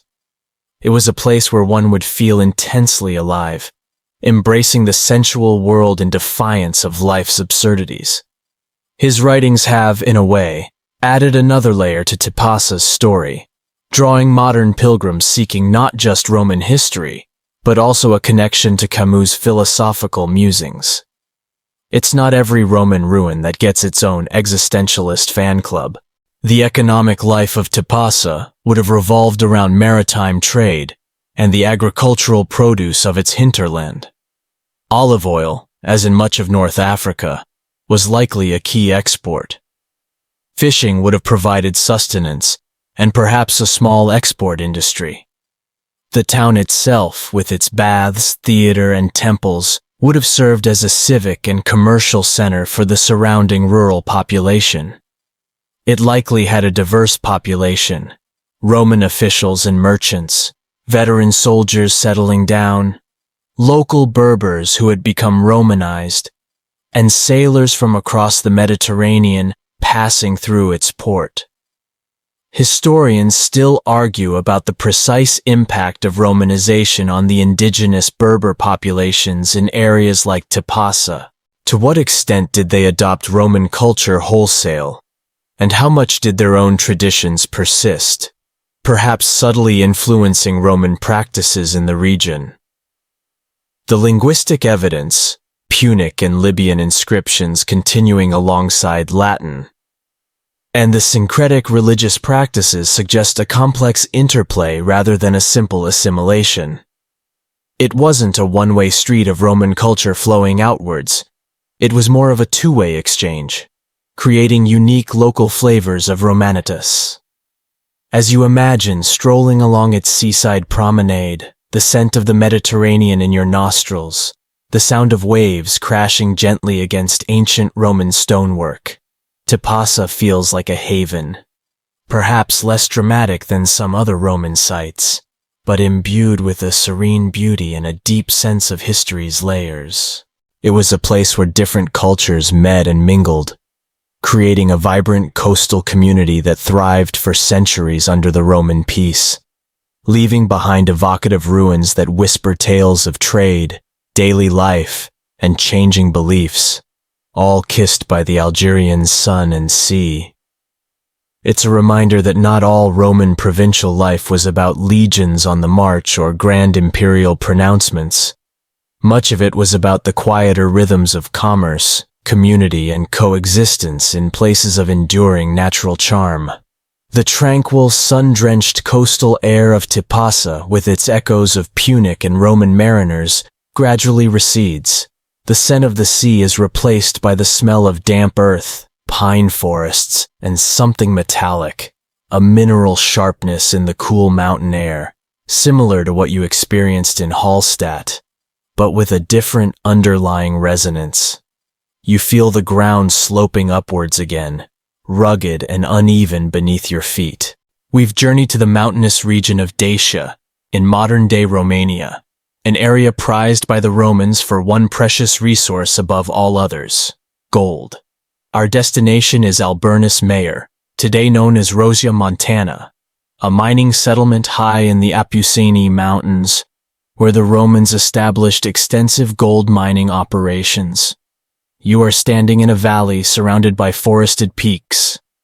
The landscape is visibly scarred by centuries, even millennia of mining activity. Ancient open-cast pits, spoil heaps, and the dark entrances to adits, or horizontal mine shafts, disappearing into the mountainsides. The settlement of Alburnus Mayer itself would have been a rough-and-tumble place, a frontier boomtown driven by the lure of gold. Imagine clusters of wooden buildings, housing for the miners, administrative offices for the mining procurators, workshops for tool repair, and undoubtedly, a fair share of taverns and establishments catering to miners flush with, or hoping to be flush with, newfound wealth. It wouldn't have the polished marble of a grand Roman city. but it would have pulsed with a raw, determined energy. The clang of hammers on rock, the creak of wooden water wheels used for draining the mines, and the chatter of a diverse, often transient workforce would have filled the air. Another shift done, Demetrius. Fancy trying our luck at the knucklebone tables tonight? Loser buys the watered-down wine. A key mainstream historical fact about Dacia and its gold is that Emperor Trajan's conquest of the region in the early 2nd century AD was a massive financial boon for the Roman Empire. The Dacian Wars, commemorated on Trajan's column in Rome, brought vast quantities of gold and silver into the imperial treasury, helping to fund ambitious building projects and stabilize the Roman economy. Alburnus Mayer was one of the primary centers of this gold extraction. The Romans brought their advanced mining techniques, including extensive hydraulic systems for washing ore and complex tunnel networks, to exploit these rich veins. Legionaries, skilled engineers, and a whole host of specialized workers were brought in to oversee and expand the operations. The gold from places like Alburnus Mayer literally helped power the Roman Empire. It makes you wonder if Roman emperors ever had golden bathtubs, or if that was considered too ostentatious even for them.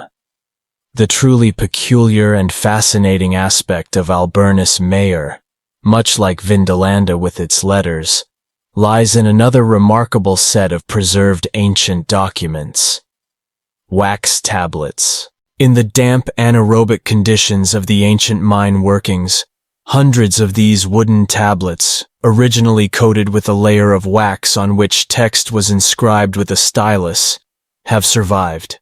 These aren't grand imperial edicts, but legal documents, loan agreements, labor contracts, sales receipts, lists of expenses, and even records of guilds or associations, collegia, of miners. They provide an incredibly detailed picture of the legal and economic life of this remote mining community. You can almost see a worried miner negotiating a loan, or two partners formally agreeing to a business venture, their words painstakingly scratched into the wax. Remember the wooden letters from Vindolanda offering personal insights? These wax tablets from Dacia offer a different kind of intimacy. The nitty-gritty of contracts and financial obligations on a raw frontier. Okay, Titus, I'll lend you 50 denarii, but the interest is, let's say, generous. And if you skip town, my cousin Brutus here knows how to find people. This leads to a quirky and rather revealing tidbit. Many of these tablets record the names and origins of the people involved, and they reveal a remarkably diverse, multicultural population. Miners and specialists were brought to Alburnus Mayer from all over the Roman world, particularly from Illyria and Dalmatia, regions known for their mining expertise. You find Latin names, Greek names, Illyrian names, Thracian names. A true melting pot drawn together by the pursuit of gold. These weren't just faceless imperial subjects. They were individuals with legal identities, entering into formal contracts, owning property, or debt, and participating in a surprisingly complex local economy. The tablets name individuals like Memmius, son of Asclepius, an Asiatic from an unknown city, or Varanus, son of Busus, a Perustan from Dalmatia. It gives you a real sense of the movement of people within the empire, chasing opportunity even in harsh and remote locations. It's a snapshot of globalization, Roman style. The mining work itself was brutal. Deep shafts, narrow tunnels, poor ventilation, the constant danger of rockfalls and flooding. It was a life of hard, perilous labor. Many of the miners would have been slaves, convicts or indentured laborers, working under extremely harsh conditions. Others might have been free prospectors or skilled specialists who could command better terms. The wax tablets sometimes hint at these social hierarchies and the legal framework that governed labor relations. Historians still argue about the precise balance between free, contracted, and unfree labor in the Roman gold mines of Dacia. While the tablets show many legally recognized individuals entering contracts, the broader reality for the mass of laborers in the deeper, more dangerous parts of the mines might have been far bleaker and less likely to be recorded on a wax tablet, meticulously detailing their lack of rights. You can imagine the settlements clinging to the hillsides around the mine entrances. Life would have been tough, dominated by the rhythms of the mine. There would have been a constant demand for timber to shore up tunnels, for food and supplies to sustain the workforce, and for manpower to keep the water pumps going. The Romans even built elaborate shrines and temples here, a temple dedicated to Jupiter Caelus and a shrine to Mithras have been found, showing that even in this remote, work-focused outpost, religious life persisted. Perhaps the miners felt a particular need for divine protection, given the daily dangers they faced. A quick prayer before descending into the darkness for another shift searching for that glint of gold in the rock. As the cool, mineral-scented air of the Dacian mountains begins to fade, you take with you the image of a community driven by a singular, powerful hunger, the quest for gold. Alburnus Mayer was a place of raw ambition, incredible hardship, and surprising legal and social complexity, all revealed through fragile wax tablets preserved for nearly 2 millennia in the silence of abandoned mines. It's a potent reminder of the human and environmental cost of the empire's wealth, and of the diverse peoples who, willingly or unwillingly, contributed to it from the empire's most distant, resource-rich pockets. The cool metallic scent of the Dacian gold mines and the images of hardy miners fade from your mind.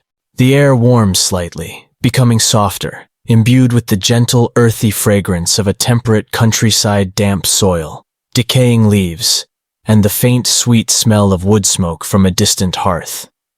You find yourself back in Britannia, but this time in the more settled, pastoral landscape of Kent, in what is sometimes called the Garden of England.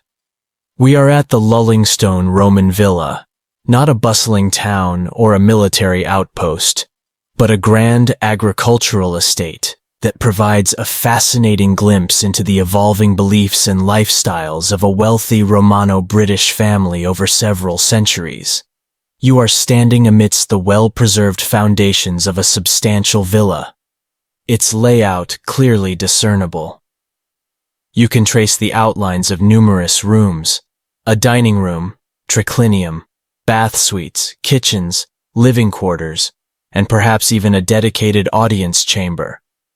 The setting is idyllic, nestled in the Darent Valley, with the river flowing nearby. This wasn't a place of gritty industry or frontier defense. It was a center of agricultural production and refined country living. Imagine the estate sprawling around you, with fields of grain, pastures for livestock, and perhaps even vineyards. Remember, the Romans loved their wine, even if British vintages might have needed a bit of sweetening, like that honey cake-eating crocodile God might have enjoyed. This villa would have been the heart of a thriving agricultural enterprise, its owners likely prominent figures in the local Romano-British elite. One of the most mainstream historical facts about Lullingstone and Roman villas in Britain generally is their role as centers of a Romanized agricultural economy.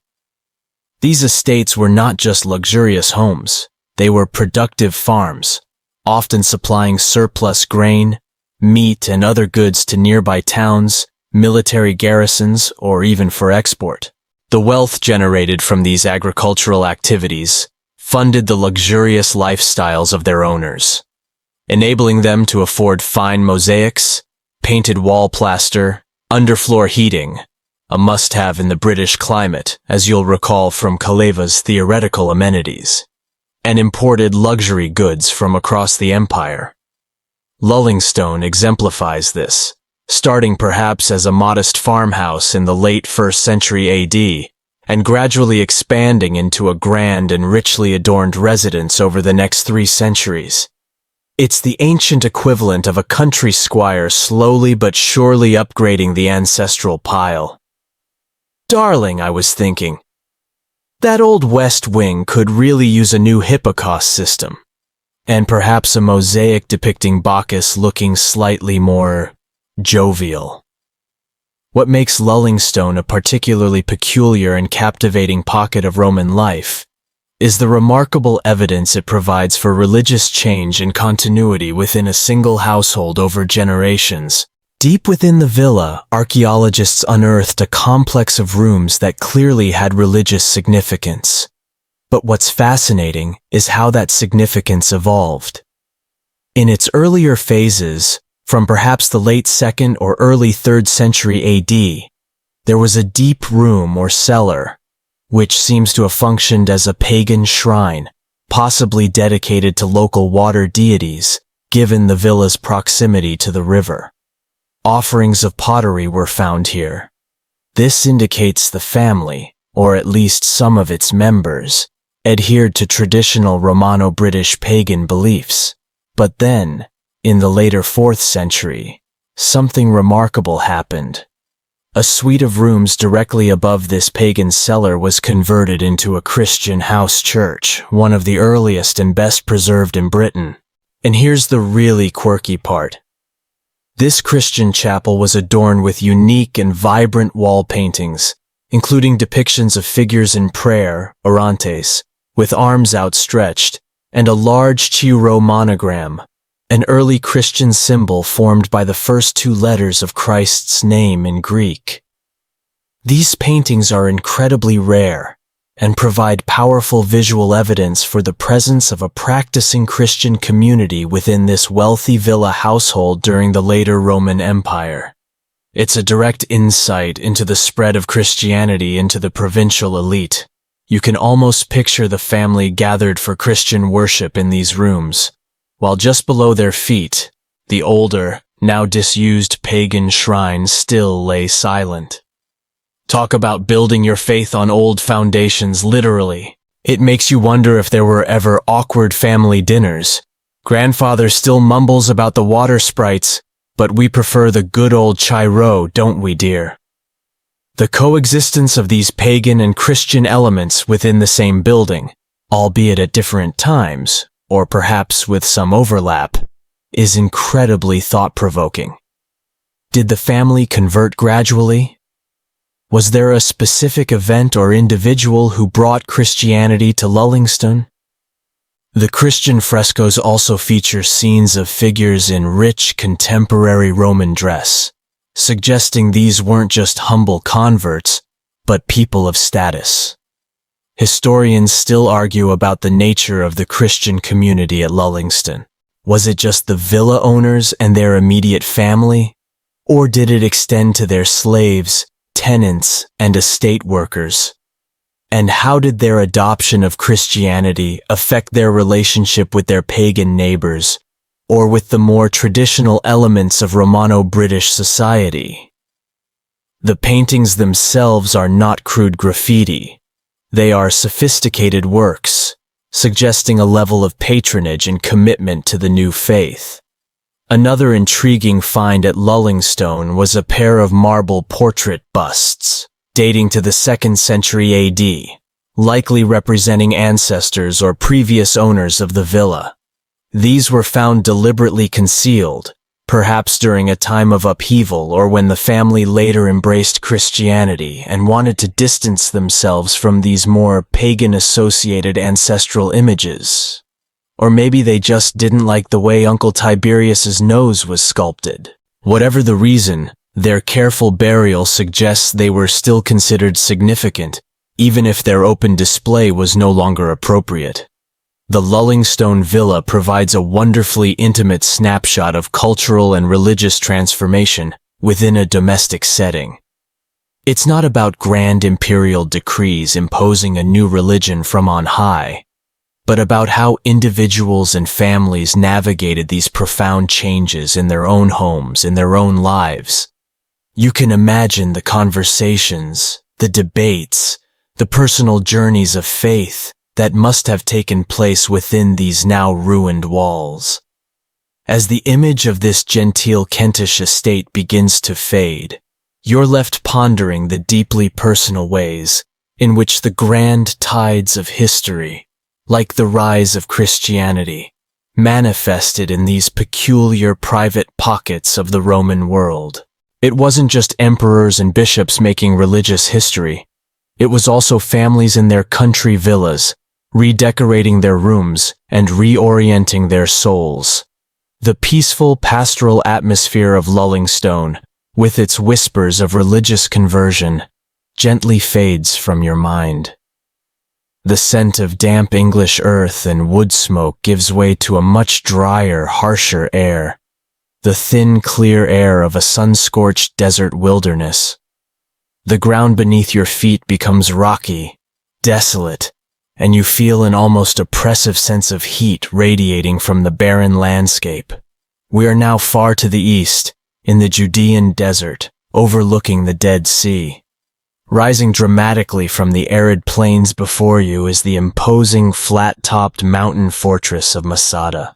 While Masada itself is legendary for the final, tragic stand of Jewish zealots against the Roman army, our focus tonight, true to our theme, is on the less dramatized but equally fascinating peculiar pockets of Roman life that surrounded this iconic siege. The surprisingly structured and organized Roman siege camps. You are not on top of Masada with the besieged rebels, but rather on the surrounding plains, looking up at its formidable cliffs. What strikes you immediately, apart from the sheer audacity of the fortress itself, is the clear and extensive evidence of the Roman military presence. Spread out across the base of the mountain, and even on nearby ridges, are the distinct, rectilinear outlines of Roman army camps. Not just one or two temporary bivouacs, but a series of 8 well-constructed camps, connected by a siege wall, a circumvallation wall, that completely encircled Masada. This was a massive, systematic, and enduring military operation. Mainstream historical fact for you. The Siege of Masada, which took place around 73 or 74 AD, was conducted by the Legio Ex Fretensis, under the command of the Roman governor Lucius Flavius Silva. The scale of the Roman engineering effort, including the construction of a colossal assault ramp against the western face of Masada, is still breathtaking to behold. These guys didn't mess around when it came to sieges. General, they're on a giant rock. Fine, we'll build a bigger rock next to it, and walls. Lots of walls. While the drama of the siege and its tragic climax, the mass suicide of the defenders, as recounted by Josephus, usually captures the historical imagination, take a moment to consider the lives of the thousands of Roman soldiers and auxiliary personnel stationed in these camps for months, possibly even a year or more, in this incredibly hostile environment. These camps weren't just thrown together. They were laid out according to standard Roman military practice, with defensive ditches and ramparts, orderly arrangements of tents or huts for the soldiers, headquarters buildings, granaries and water cisterns. They were, in effect, temporary military villages, existing for one specific purpose, to bring about the fall of Masada. Imagine the logistics, supplying food, water, a desperately precious commodity in this desert, equipment, and pay for thousands of men in such a remote and barren location. It would have required a constant stream of supply convoys, likely stretching back to bases in more fertile regions. Here's a quirky or perhaps underappreciated detail. Life in these siege camps, while focused on the military task at hand, would have had its own rhythms and routines. Soldiers weren't just fighting or building ramps 24/7. There would have been guard duties, patrols, training exercises, equipment maintenance, and periods of sheer boredom. You can imagine them gambling with dice. Remember those from Vindalanda's taverns? Sharing stories, complaining about the heat, the dust, and the scorpions. They might have established small, informal markets within the camps if traders were brave enough to venture out. Latrine duty in the desert heat must have been a particularly unenviable task. The Romans were masters of military organization, and this extended to maintaining discipline and morale even under such trying conditions. Perhaps they even had impromptu talent shows. Centurion Festus will now perform his famous ode to a well-polished scutum. The sheer persistence and engineering skill displayed in building these camps in the siege works, particularly that enormous assault ramp, is astounding. The ramp, constructed by thousands of laborers, likely including Jewish prisoners of war, was built up with earth and timber, layer upon layer, until it reached a height where a siege tower and battering ram could be brought to bear against Masada's western wall. You can almost see the Roman engineers meticulously calculating angles and stresses, and the overseers urging on the exhausted workers under the relentless desert sun. This wasn't just a battle. It was an industrial-scale construction project undertaken for military ends. Historians still argue about the exact number of defenders on Masada and the precise timeline of the siege.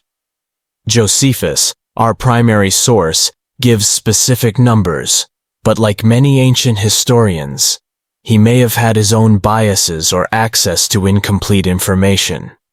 The archaeology of the Roman camps, however, speaks volumes about the scale and determination of the besieging force, offering a silent counterpoint to the textual accounts. These camps represent a very particular kind of Roman village, a temporary single-purpose community entirely focused on a military objective.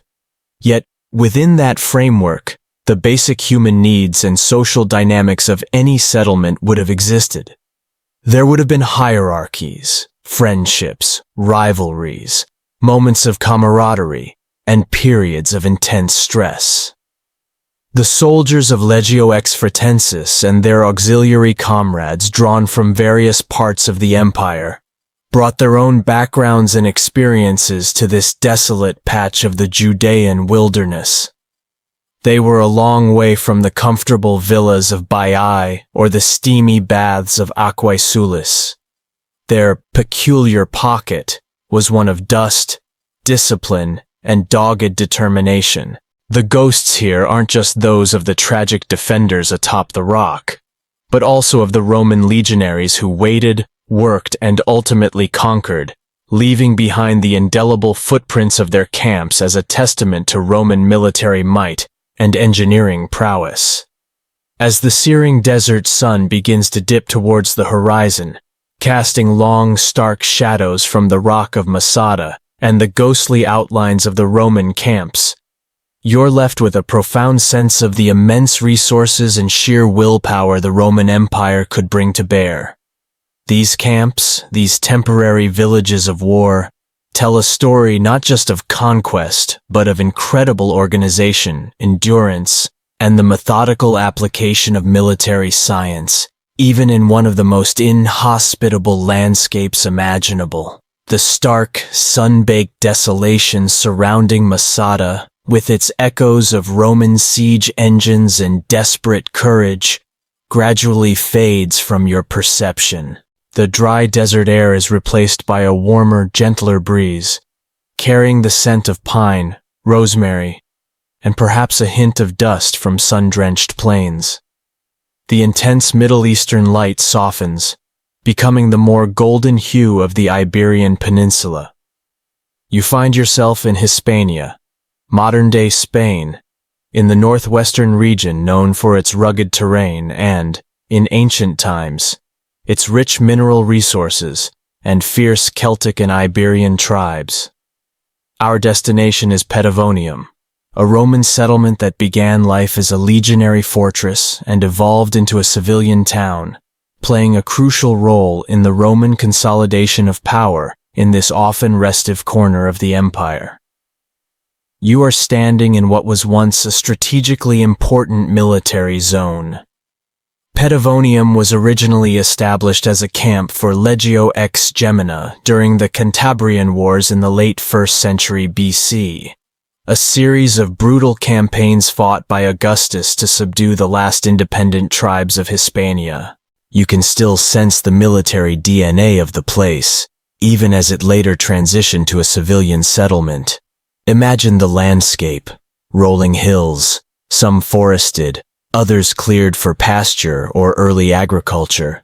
The Romans were drawn here not just for strategic control over the newly conquered territories and their fractious populations, but also by the lure of gold and other mineral wealth in the nearby mountains, not unlike the situation in Dacia with Albernus Mayer, but on a different frontier. It feels like a place where order was imposed rather than organically grown from purely civilian needs. The most mainstream historical fact about Petavonium is its initial role as a legionary base for the powerful Legio X Gemina, one of Rome's most renowned legions. The presence of such a legion, numbering around 5,000 heavily armed professional soldiers, plus auxiliaries, would have had an enormous impact on the local area. They weren't just there for parades. They were actively involved in road building, pacification, policing the mining districts, and projecting Roman authority. Once the region was considered more secure, the legion eventually moved on.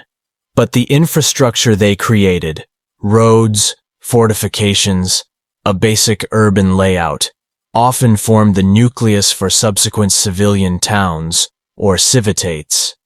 Petavonium is a prime example of this transition from military fortress to established Roman town, a common pattern across many Roman frontier zones. Think of it as a military startup that successfully pivoted to a civilian market. All right, men, the fighting's mostly done here. Time to trade in your gladius for a stylus and learn some basic town planning. As the legionary presence diminished, a civilian community, initially the Canabae, the settlement of traders, veterans' families, and artisans that always grew up around a fort, like we saw at Carnuntum, took root and expanded. This community eventually gained formal municipal status, becoming a municipium. This transformation is what makes Petavonium an interesting, peculiar pocket. It showcases the evolution from a purely military function to a more complex Romano-Hispanic urban center. You can imagine veterans of Legio X Gemina being granted plots of land here upon retirement, becoming the first generation of settled Roman citizens, bringing their Latin language, Roman customs, and loyalty to the emperor to this former frontier zone. Their sons and daughters would have grown up as Roman Spaniards, perhaps intermarrying with the local population, creating a new, hybrid culture. My grandfather fought with Augustus, used to tell stories about the Cantabrians. Lovely people, once you've conquered them and built a few good roads through their territory. Here's a quirky, or at least illuminating aspect of life in such second-generation Roman towns.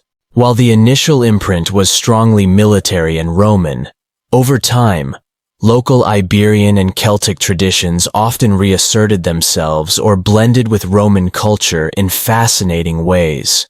You might see this in religious dedications, where Roman gods are worshipped alongside or identified with local deities. Funerary monuments might show a mix of Roman and indigenous styles. The language spoken in the streets might have been a form of vulgar Latin, heavily inflected with local vocabulary and accents. It's this process of cultural fusion, of Romanization being a two-way street. Remember Tapasa, that gives these provincial towns their unique character. They weren't just mini Romes transplanted wholesale. They developed their own distinct regional identities. Perhaps they even developed a local Patagonian accent in Latin that other Romans found charmingly rustic. The economy of Patagonium, once the legions had largely moved on, would have been based on agriculture in the surrounding fertile lands, animal husbandry, and very importantly, the continued exploitation of mineral resources, especially gold, in the nearby mountains of the Galicia region. The town would have served as an administrative and commercial hub for these mining operations, channeling the wealth towards Rome and attracting merchants and entrepreneurs. Roads built initially for military purposes now facilitated trade, the peace dividend of Roman conquest for some at least. Historians still argue about the exact relationship between the Roman authorities, the military, even if reduced in numbers, and the civilian contractors or societates, companies, that managed the gold mines in Hispania. Was it a tightly controlled state monopoly? Or were there opportunities for private enterprise and enrichment? The wealth extracted was certainly enormous, and places like Patagonium were cogs in that imperial wealth-generating machine. Imagine the town forum of Patagonium in its heyday as a municipium. Local magistrates, perhaps descendants of those first veteran settlers or ambitious local nobles who had embraced Roman culture, would be conducting civic business. Merchants would be discussing shipments of gold or agricultural produce. Children would be playing, their chatter a mix of Latin and local dialects. It would have been a far cry from the strict discipline of the original legionary camp. But the legacy of that military foundation would still be there, in the layout of some streets, in the robust Roman infrastructure, and in the sense of belonging to the vast Roman world, even here in the relative remoteness of northwestern Hispania. As the golden Iberian light begins to soften, and the mental image of Patagonium starts to fade, you carry with you the sense of a place shaped by layers of history, by tribal resistance, by Roman military conquest, by the patient settlement of veterans, and by the enduring lure of gold. It's a story of how Roman power transformed landscapes and societies, not just through force of arms, but by establishing enduring settlements that took on lives of their own, becoming integral parts of the imperial fabric while retaining their own local flavors. It's a reminder that many Roman towns started with a soldier's boot print in the mud. The warm, slightly dusty air of Hispania, with its echoes of legionary pasts and golden ambitions, begins to gently dissolve. A different kind of light filters into your perception, the softer, often cloud-filtered light of southern Britain. The air feels cooler, carrying the scent of cultivated gardens, damp earth, and the faint, distant tang of a tidal estuary. You find yourself in what is now West Sussex, not far from the coast. Our final peculiar pocket is a place of almost unimaginable Roman luxury in Britain. So grand it's more of a palace than a mere villa. Fishbourne Roman Palace. And as we explore its vastness, we'll also ponder the essential, yet often invisible village or support settlement that must have existed nearby to keep such an opulent establishment running. You are standing within the massive courtyard of Fishbourne, or what remains of it. Even in ruins, its scale is breathtaking. This wasn't your average Romano-British farmhouse. This was a palatial residence built in the late 1st century AD, covering around 10 acres. It was laid out around a huge formal garden with wings containing scores of rooms, many paved with incredibly sophisticated black and white geometric mosaics, and some with stunningly advanced pictorial mosaics, like the famous Cupid on a Dolphin. There were elaborate bath suites, audience chambers, and all the trappings of immense wealth and power. For Britain, On the chilly northwestern fringe of the empire, Fishbourne was an unparalleled statement of Roman luxury and political clout. You try to imagine the sheer manpower needed to build it. The mosaicists, painters, plasterers, builders, plumbers for the advanced water systems. It was a monumental undertaking. Gaius, are you sure the client wants another 50 rooms with underfloor heating? It's Britain, not by mainstream historical fact. The sheer scale and early date of Fishbourne have led many historians to believe it was built for Tiberius Claudius Cogidubnus, or Togidubnus, a local client king of the Atrebates tribe. Remember them from Caleva Atrebatum? Tacitus, the Roman historian, mentions Cogidubnus as a loyal ally of Rome, who was granted Roman citizenship and significant authority. Building such a magnificent, thoroughly Roman-style palace would have been a powerful statement of his loyalty, his wealth, and his Romanitas. It was a way of saying, look, I'm a sophisticated, powerful Roman ruler, even if my ancestors were painting themselves blue a few generations ago. The palace effectively functioned as a regional capital, a center of administration and diplomacy. Imagine emissaries from other tribes, or even Roman officials, being received here amidst such splendor. It was designed to impress. Now, while the palace itself is astonishing, let's consider the peculiar pocket that isn't immediately visible within the palace grounds, the essential support village. An establishment of this size, housing a powerful ruler, his family, his extensive retinue, administrators, servants, slaves, and guards, would have required a substantial nearby settlement to provide for its daily needs. This wasn't a self-sufficient agricultural villa like Lullingstone in its entirety. It was a center of power and consumption. There would have been a constant demand for food, grain, meat, fresh produce, imported delicacies like wine and olive oil, things the local area might not fully supply for such a large household. For craftsmen, blacksmiths, carpenters, potters, weavers, for laborers, and for merchants facilitating trade. Think of the sheer volume of firewood needed for the hippocausts and kitchens alone. This support network, this village of suppliers and service providers, is archaeologically less well defined than the palace itself. But it must have been there, probably clustered around the nearby natural harbor at Chichester, Noviomagus Reginorum, or along the approach roads. It's the logistical backstage to Fishbourne's grand theatrical performance. A quirky tidbit related to Fishbourne is the sheer sophistication of its formal gardens. Excavations have revealed the original planting beds, pathways, and even water pipe systems for fountains, laid out in a highly geometric Roman style.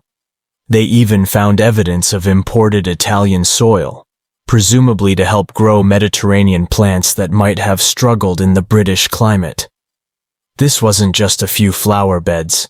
This was landscape architecture on a grand scale, designed to complement the opulence of the buildings and provide beautiful vistas from the palace rooms. It's a reminder that Roman luxury wasn't just about mosaics and marble.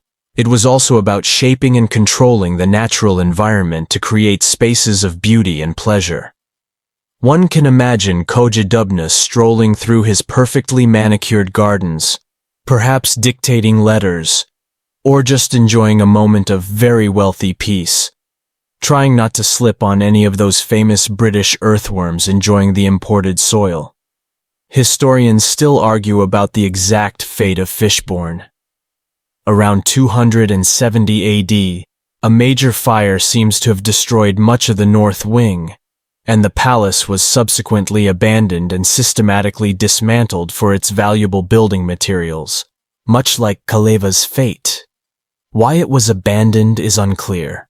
Was it economic decline, political instability in late Roman Britain, or a specific local catastrophe?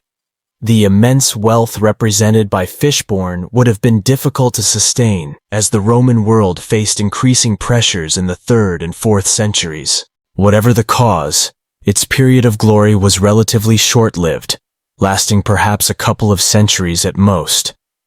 The unseen village supporting it would have also declined, its purpose intrinsically linked to the fortunes of the great house.